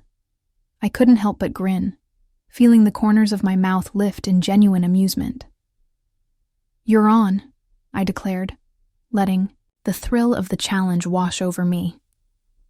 With a shared burst of laughter, we broke into a run, the cold wind whipping past our faces and stirring up a flurry of snow around our feet. For a fleeting moment, I was not Rain, the wounded, conflicted soul, but simply a girl relishing the joyful exhilaration of a race among winter's silent wonders. Our laughter echoed through the trees, blending with the soft whispers of the wind and the distant call of a winter bird. The playful competition between us felt like a reprieve, a reminder that life, even amidst sorrow and uncertainty, could still offer moments of spontaneous delight. I darted ahead, my eyes sparkling with mischief as I glanced back at Jonathan, who was a few paces behind me, his cheeks flushed with the effort and excitement of the chase. But just as the lightheartedness began to settle around us like a warm blanket, subtle reminders of the day's earlier pain lurked in the back of my mind. Every so often, I caught sight of Jonathan's gaze drifting to the distant tree line, a pensive look that belied the carefree game. It was as if he was momentarily pulled back to the reality we both had been running from, a reality filled with unresolved conflicts and painful memories. The contrast between the current levity and the lingering shadows created an intricate tension that I couldn't quite shake off. After our race ended in a tie, marked by a burst of shared laughter rather than a clear victor, we continued our walk in comfortable silence, occasionally punctuated by playful teasing. Jonathan nudged me with a light-hearted remark about my swift feet and how he'd better train harder next time, while I teased him about his huffing and puffing. Our banter was simple and sincere, a temporary bridge that connected our hearts in the face of life's unyielding burdens. As we wandered deeper into the woods, the landscape transformed into a wintry wonderland. Icicles dangled like fragile sculptures from the branches of ancient pines, and the air was filled with the delicate scent of pine needles and cold earth. The beauty of the scene was almost surreal. Each step we took seemed to imprint a fleeting moment of happiness into the pristine snow. For a little while, it felt as though nature itself was inviting us to forget the weight of our responsibilities and simply revel in the moment. Yet, even amid the playful laughter and the sparkling serenity of the forest, a subtle unease lingered at the edges of my thoughts. Every cheerful chirp of a bird and every sparkling frost seemed to whisper of hidden truths and unsaid words. I knew that even in these moments of joy, the unresolved tensions, my own inner turmoil, and the delicate balance between Jonathan and the complicated forces that shaped our destiny, remained just beneath the surface. It was a fragile piece, one that I knew could shatter with the slightest provocation. Our walk eventually led us to a small clearing where the winter sun cast long, soft shadows across the snow. We sat on a fallen log, catching our breath and sharing stories of our past, the quiet confessions that had only just begun to knit our souls together. Jonathan spoke of lost loves and missed opportunities, his voice soft and reflective, while I recounted moments of despair and the small, precious sparks of hope that had sustained me. In that intimate exchange, our hearts spoke in whispers, and the distance between us seemed to shrink, if only for a few stolen moments. But just as the air around us grew thick with the promise of a deeper connection, a sudden, unexpected sound broke through the serene silence, a faint, urgent cry coming from somewhere deep in the woods. It was a sound that sent a shiver down my spine, a reminder that even in this enchanted escape, the outside world was never far away. Jonathan's eyes narrowed for a split second as he listened, and I saw a flicker of concern cross his face. "What was that?" I asked, my voice barely audible, a mix of curiosity and apprehension woven through the words. Jonathan hesitated, the playful mood instantly tempered by the weight of uncertainty. "I'm not sure," he replied, his tone guarded, as he scanned the trees around us. "But it doesn't sound like it's meant for us." The question hung in the cold air like an unwelcome omen, a cliffhanger that promised that our respite was only temporary. As we sat there, the warmth of our shared laughter still clinging to us like a fading memory, a quiet tension began to build once more. The joyful escape we had experienced was giving way to the realization that our path forward was fraught with hidden challenges that threatened to pull us back into the complexities of our intertwined destinies. And so, with the echo of that mysterious cry lingering in the winter air, we rose from our quiet haven, our hearts heavy with both the promise of renewed joy and the foreboding of the unknown. The next chapter of our journey was waiting to unfold, and deep down, I wondered what emotional storm lay just beyond the trees. The early afternoon light filtered softly through the living room window as Jonathan and I settled into a gentle reprieve from the day's chaos. The kitchen, warm and inviting, became our sanctuary, a place where the weight of the outside world momentarily lifted, replaced by the comforting ritual of making hot chocolate. The rich aroma of cocoa mingled with the subtle hint of vanilla and cinnamon, creating a sensory lullaby that eased the tension around us. Jonathan busied himself at the counter, his hands moving with practiced ease as he heated milk in a small pot. I watched him, noticing every delicate detail. The gentle furrow of his brow when he concentrated, the slight smile that tugged at his lips when he glanced my way. It was as if, in these mundane moments, he was trying to stitch together the remnants of our shared pain with threads of ordinary warmth. Twisty straw or boring straw? Jonathan asked suddenly, breaking the quiet with a playful tone. He held up 2 straws side by side, one a brightly colored spiraling design, the other plain and unadorned. I couldn't help but laugh at the absurdity of the decision, a simple choice that somehow encapsulated the small joys of domestic life. Definitely the twisty straw, I replied with a small grin. Life's too short for boring straws.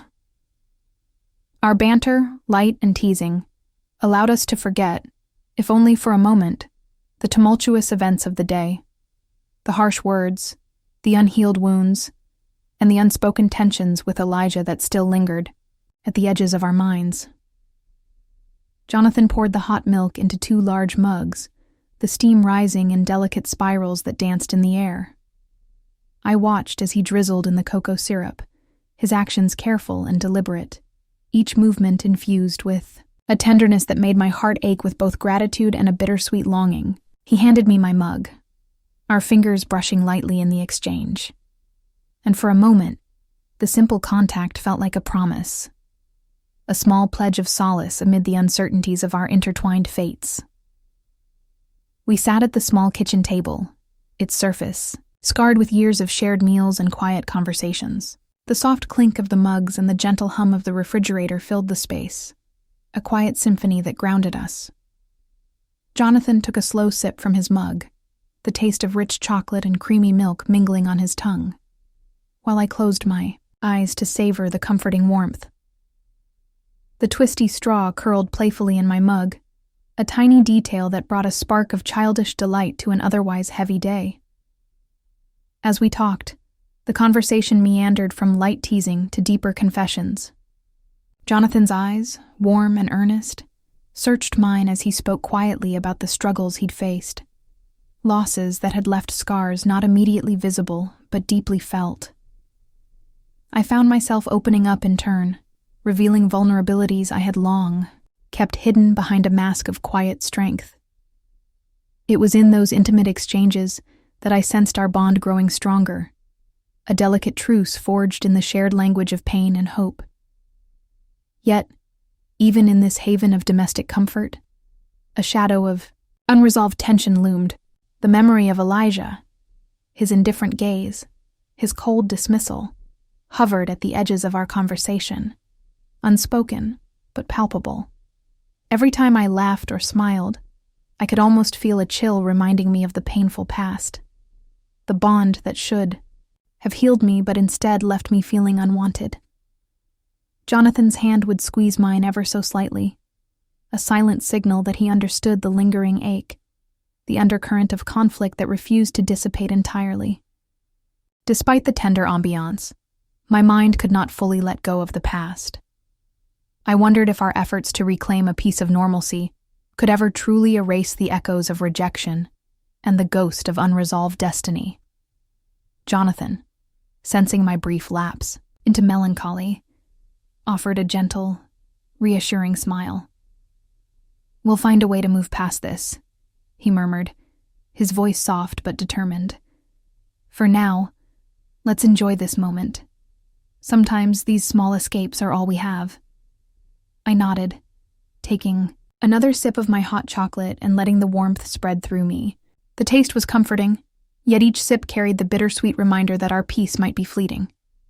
The room, filled with the gentle clatter of everyday life, seemed to promise that happiness was possible, even if only in small doses. But deep within, I couldn't shake the nagging question.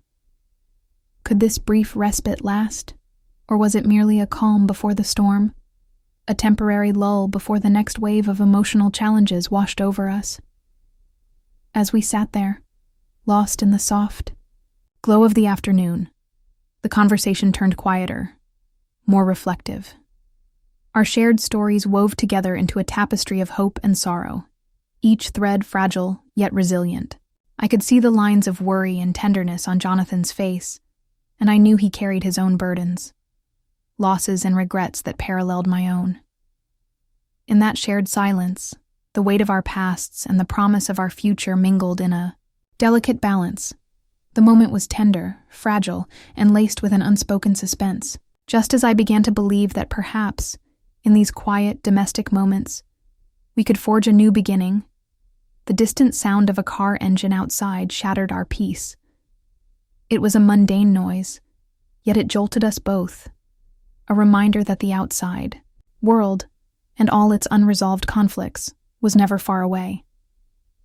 Jonathan's eyes met mine, a silent question passing between us.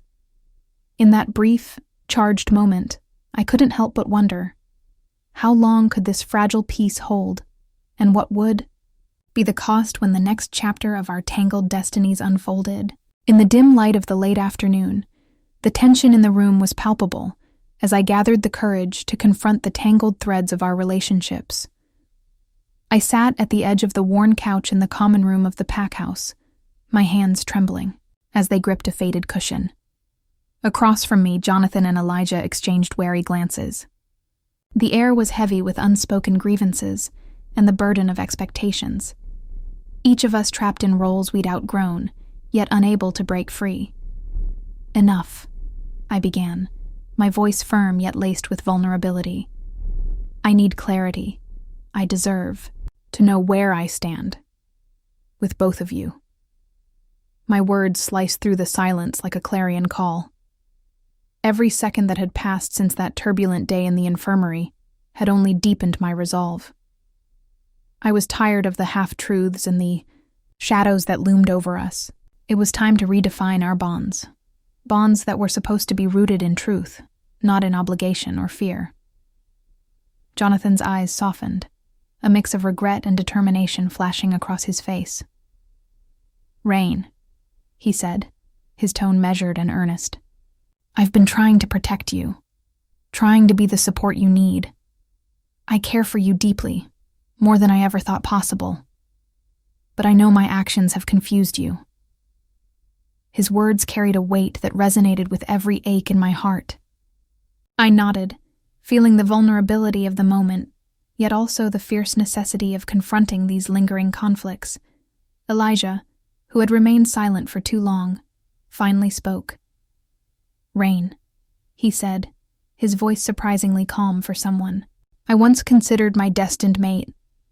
I understand that you feel betrayed. I've made choices that hurt you, choices that I thought were for the greater good of our pack. But I never intended for you to feel unwanted." His tone was a mixture of defensiveness and sorrow, a reluctant admission that his actions had consequences beyond his own plans. I took a deep breath, my mind racing with memories of rejection and pain, and then said, "I'm not asking for forgiveness. I'm not here to mend the past with empty words. I'm here because I'm tired of feeling like I'm just a pawn in your games. I want honesty. I want true, real connections. One that isn't marred by duty, jealousy, or the lingering bitterness of old wounds." My voice trembled with emotion, yet each word was deliberate, a declaration of independence and self-worth. Jonathan's gaze fell, and for a moment, the silence grew oppressive. Then he looked back at me, his eyes reflecting both hope and uncertainty. "Rain, our bond, whatever it is, was meant to heal, not hurt. I never wanted to see you suffer. I've been caught between my duty and what I feel in my heart, and I'm sorry that it has come to this." His confession was sincere, yet it carried the burden of responsibility. I could see the conflict in him, the struggle between what he felt he must do and what he longed to do. Elijah's expression was harder to decipher. "You deserve someone who sees you for who you are, without the baggage of past mistakes," he said, his voice low and intense. "I may have played a role in your pain, but I cannot deny that there's more to what we're meant to be. The pack, the destiny of our kind. It all relies on bonds that are both unbreakable and true." His words echoed with an undercurrent of ambition, as if he believed that our relationships were part of a larger design, a design that might require sacrifice, compromise, or even a painful reordering of loyalties. I looked between them, feeling the weight of my own emotions and the uncertainty of our intertwined futures. "I'm not asking you to rewrite the past," I said, "but I'm demanding that we all be honest about what we want from each other. I refuse to be defined by a love that feels more like a duty or a burden than a blessing. I want to be seen for who I truly am, and that means shedding these old roles and embracing something new." My words resonated with a defiant clarity that neither Jonathan nor Elijah had expected.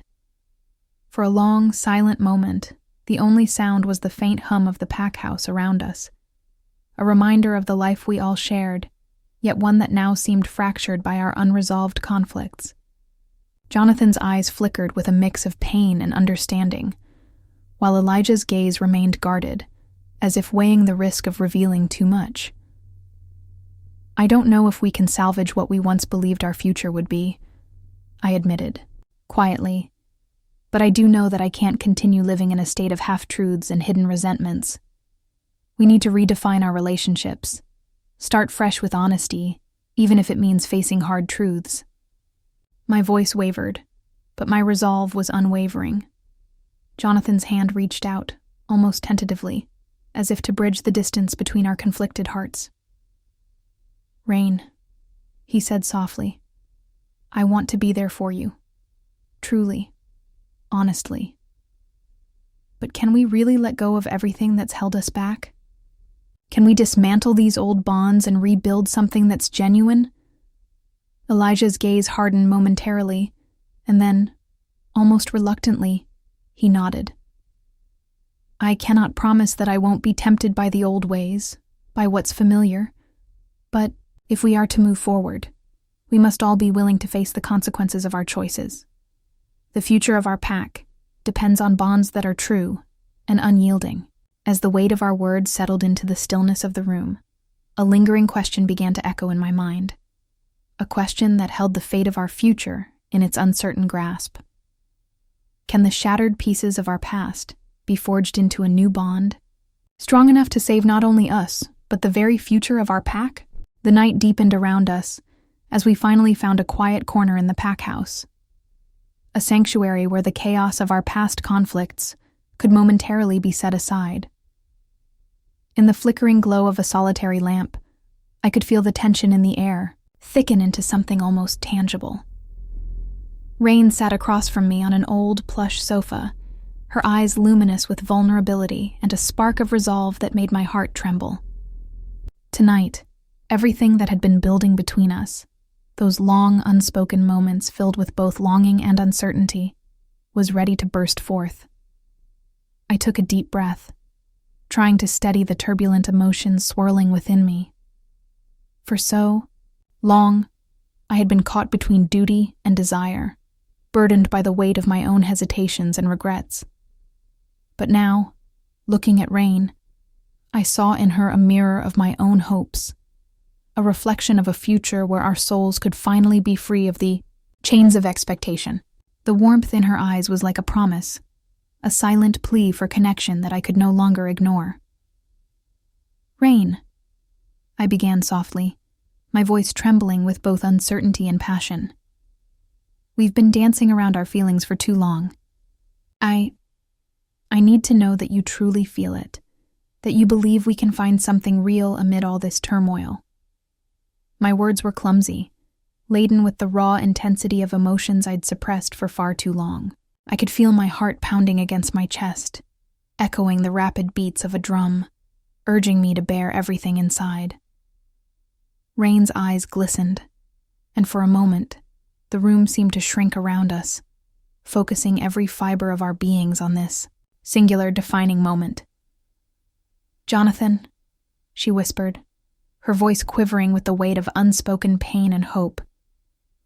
"I've been afraid that my heart would always be a battleground of loss and rejection. But being with you, even for these fleeting moments, makes me believe that maybe, just maybe, I'm not as broken as I thought. I love you."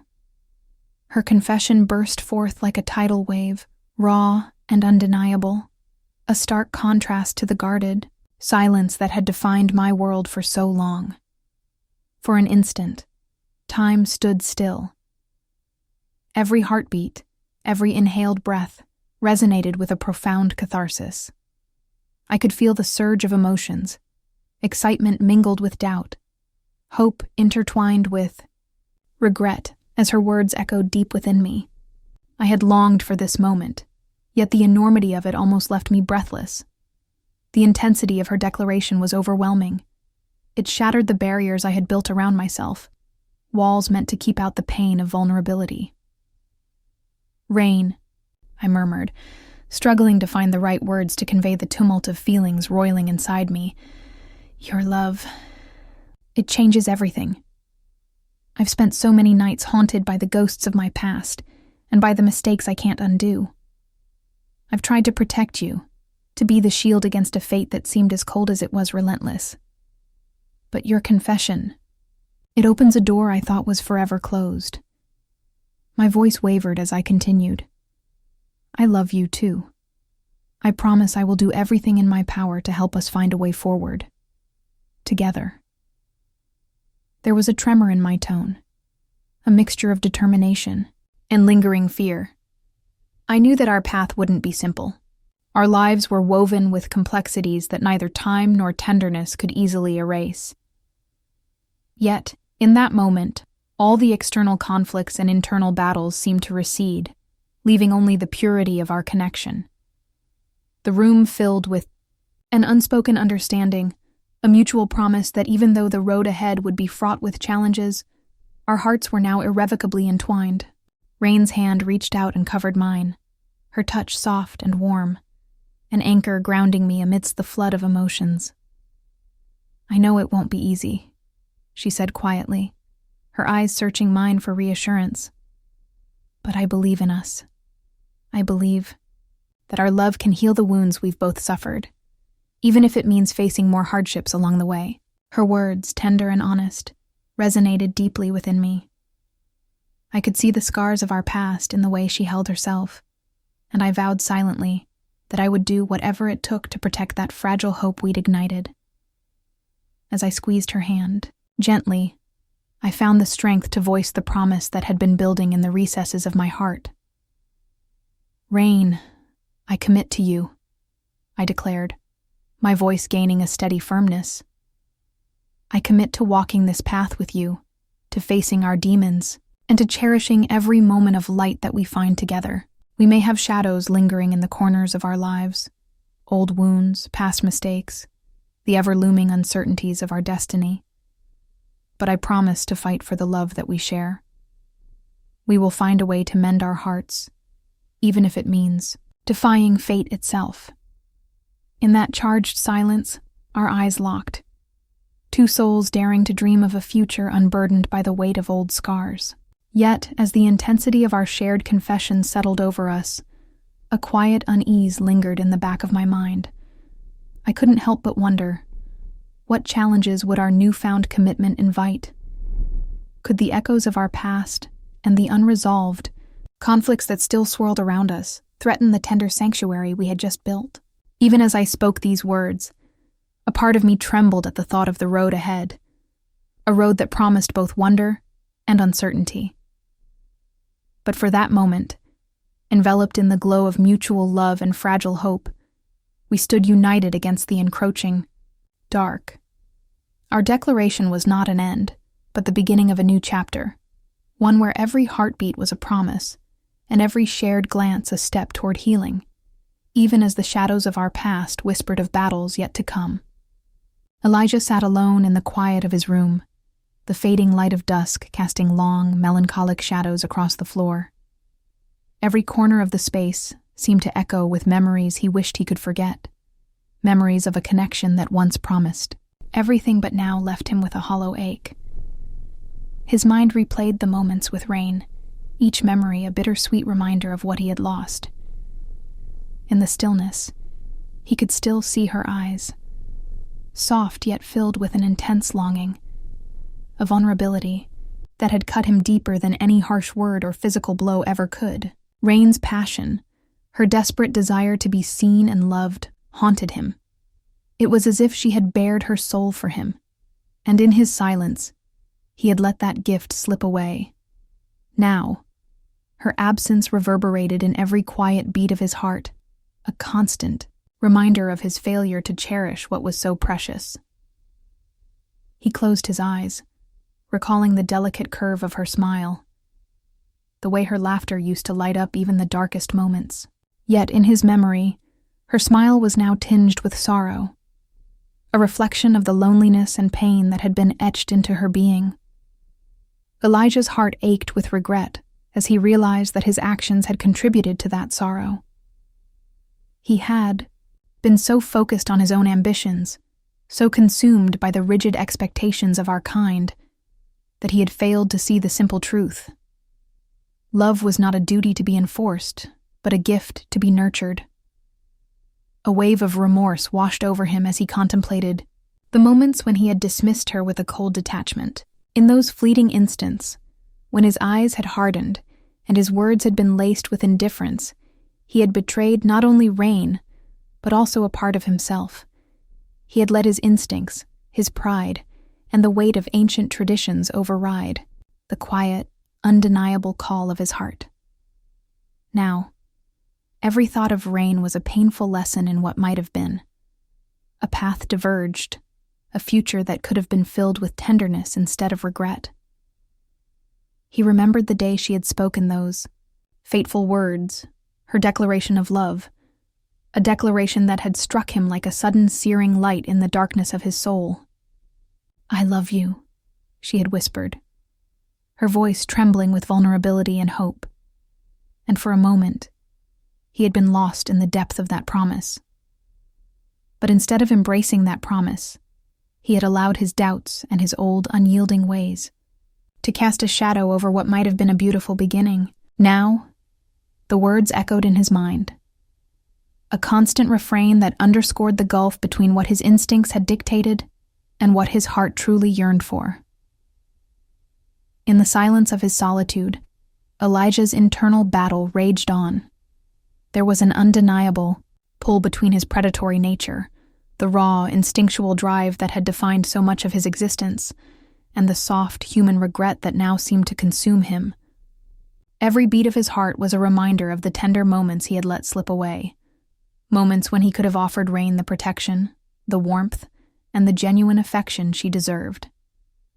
Instead, his actions had left her feeling unwanted, a label that cut more deeply than any physical wound could. As he sat there, the weight of his decisions pressed heavily upon him, and a single, haunting question began to take root in his mind. Could he ever find redemption? Could he truly understand what it meant to love, in a way that transcended mere obligation or the cold dictates of destiny? The question was both a plea and a challenge, a desire to rewrite his own fate, even as he mourned the loss of what might have been. Elijah's eyes opened slowly, and he stared out the window at the twilight sky, where the first stars were beginning to appear. The quiet beauty of the evening contrasted sharply with the turmoil within him. The sky, vast and indifferent, seemed to mock his inner chaos. Was there room in this endless expanse for a heart as conflicted as his? Or was he doomed to wander through life, forever haunted by the memory of a love that he had let slip away? He ran his fingers over the worn armrest of his chair, tracing the faint scars of past regrets, each mark a testament to mistakes made in the name of duty and pride. The realization was both painful and clarifying. Love, true love, was not something that could be commanded or forced. It was a fragile, luminous thing that needed to be nurtured, understood, and cherished. And he had failed to do that for Rain. In the soft glow of the fading day, as the darkness slowly enveloped the room, Elijah's internal monologue grew ever more desperate. Every thought of Rain was a reminder of his shortcomings, a burning question of what could have been if only he had listened to the quiet voice of his heart. Now, he was left to face the painful truth of his own making, his soul aching with the knowledge that his past actions had irreparably altered the course of both their lives. As the night deepened, so too did his contemplation. With a heavy heart, and a mind burdened by remorse, Elijah whispered into the silence, a question meant only for the darkness to hear. Can I ever find redemption? Can I ever learn what it truly means to love? On Christmas Eve, the world outside shimmered with a quiet, ethereal glow, a gentle reminder that even in the darkest hours, light finds its way.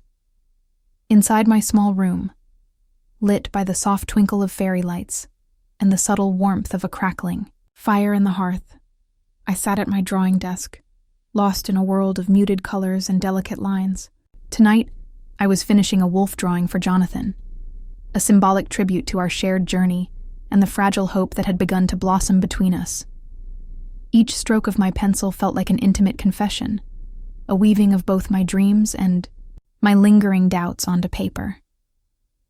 The image of the wolf emerged slowly, powerful yet tender, wild yet yearning for connection. I captured the creature's luminous eyes that seemed to hold both a fierce determination and a deep, melancholy vulnerability. It was my way of showing Jonathan that my spirit, though battered by past rejections and unspoken sorrows, still burned with a fierce desire to belong and to be understood. As I shaded the contours of the wolf's face, I could almost feel Jonathan's presence by my side, the way he had held me when the weight of the world became too much, the tender moments when his quiet strength had given me a glimpse of what a true connection might be. The act of drawing was more than just creative expression. It was a ritual of healing. Each line and every soft gradient of gray was imbued with the bittersweet memories of loss and the promise of new beginnings. Outside my window, the Christmas lights flickered softly on neighboring houses, and the distant sound of carolers filled the night air with gentle harmonies. The festive scene contrasted sharply with the shadows of doubt that still lingered in my mind. I thought of all the times I had felt alone, unworthy of love, a constant ache in the depths of my heart. Yet tonight, in the quiet sanctity of this creative space, those old wounds began to mend under the steady pressure of hope. After a while, I set my pencil aside and stepped away from the drawing desk. I wrapped myself in a soft, knitted sweater, its texture a comforting reminder of the care and warmth of family. As I moved through the house, each familiar detail, the faint smell of cinnamon from the kitchen, the soft hum of a Christmas song on the radio, the gentle clink of ornaments being adjusted on the tree, evoked a sense of belonging I had yearned for all my life. Even the cold winter air that nipped at my cheeks outside carried a promise of renewal, of the cyclical nature of seasons that always return to life, no matter how long or harsh the winter.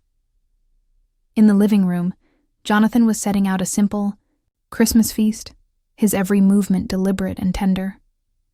I watched him from the doorway, the glow of the tree casting delicate shadows on his face.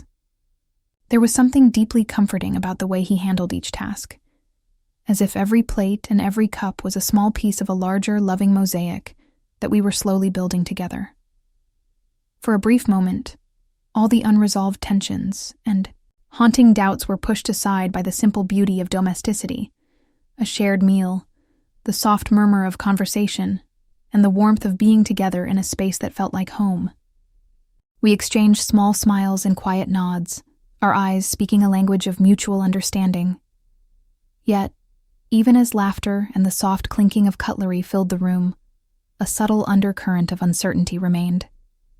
I knew that despite this fleeting sense of peace, the future was a mosaic still in the making, with fragments of our past that had yet to be reconciled. The memory of my own doubts and the scars of rejection were never far from my thoughts, whispering that the journey to true belonging was a winding, unpredictable path. As the evening wore on, I rejoined Jonathan in the cozy warmth of the kitchen. He took my hand gently, as if sensing the fragile hope that had taken root within me. "Rain," he said softly. "Tonight feels like the start of something new. I feel it in every quiet moment, every shared smile. Maybe this Christmas isn't just about tradition or the festive lights. It's about finding a place where we truly belong." His words filled me with a tender warmth that mingled with the chill of lingering uncertainty. I looked back at the wolf drawing I had left on my desk, now complete, a symbol of resilience and the untamed beauty of the spirit.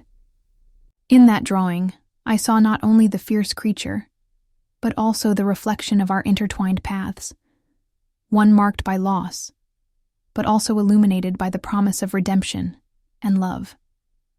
As midnight approached, the gentle hum of celebration outside mingled with the soft, intimate cadence of our shared moments. The clock's quiet tick-tock was a reminder that time was ever moving, pushing us toward what lay ahead. And though the peaceful intimacy of the night offered solace, a small, persistent question tugged at the edge of my thoughts. What life-changing event could be on the horizon, ready to turn our fragile peace into a new, bold beginning?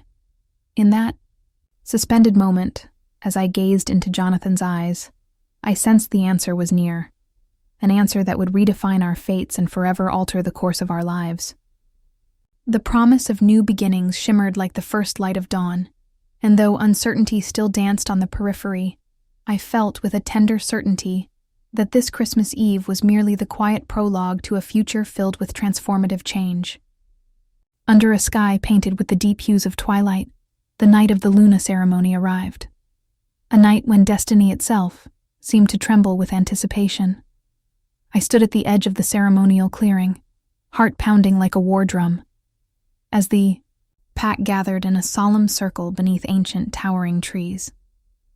The air was thick with reverence, and the faint, ethereal glow of lanterns, their light dancing on frost and shadow.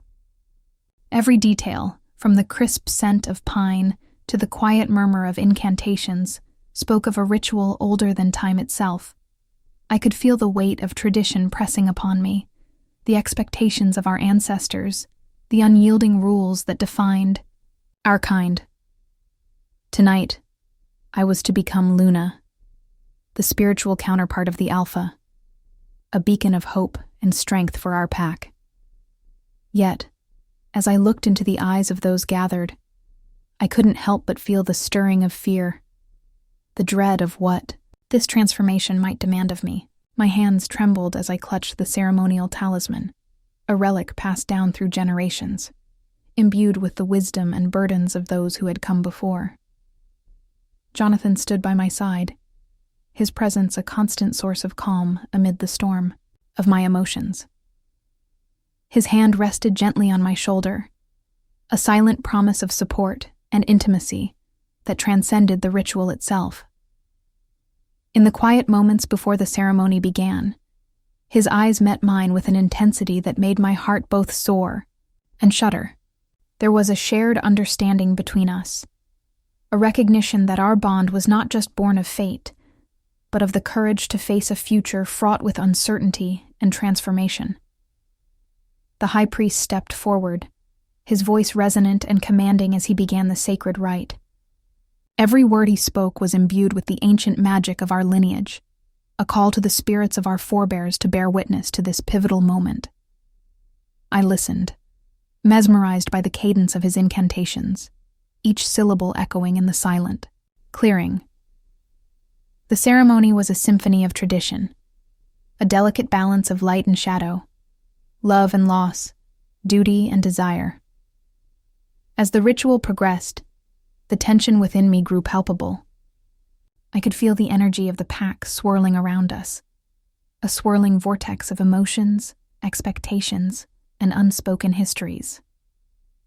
I closed my eyes briefly, taking in a deep, steadying breath, and summoned every ounce of resolve that lay hidden in the recesses of my soul.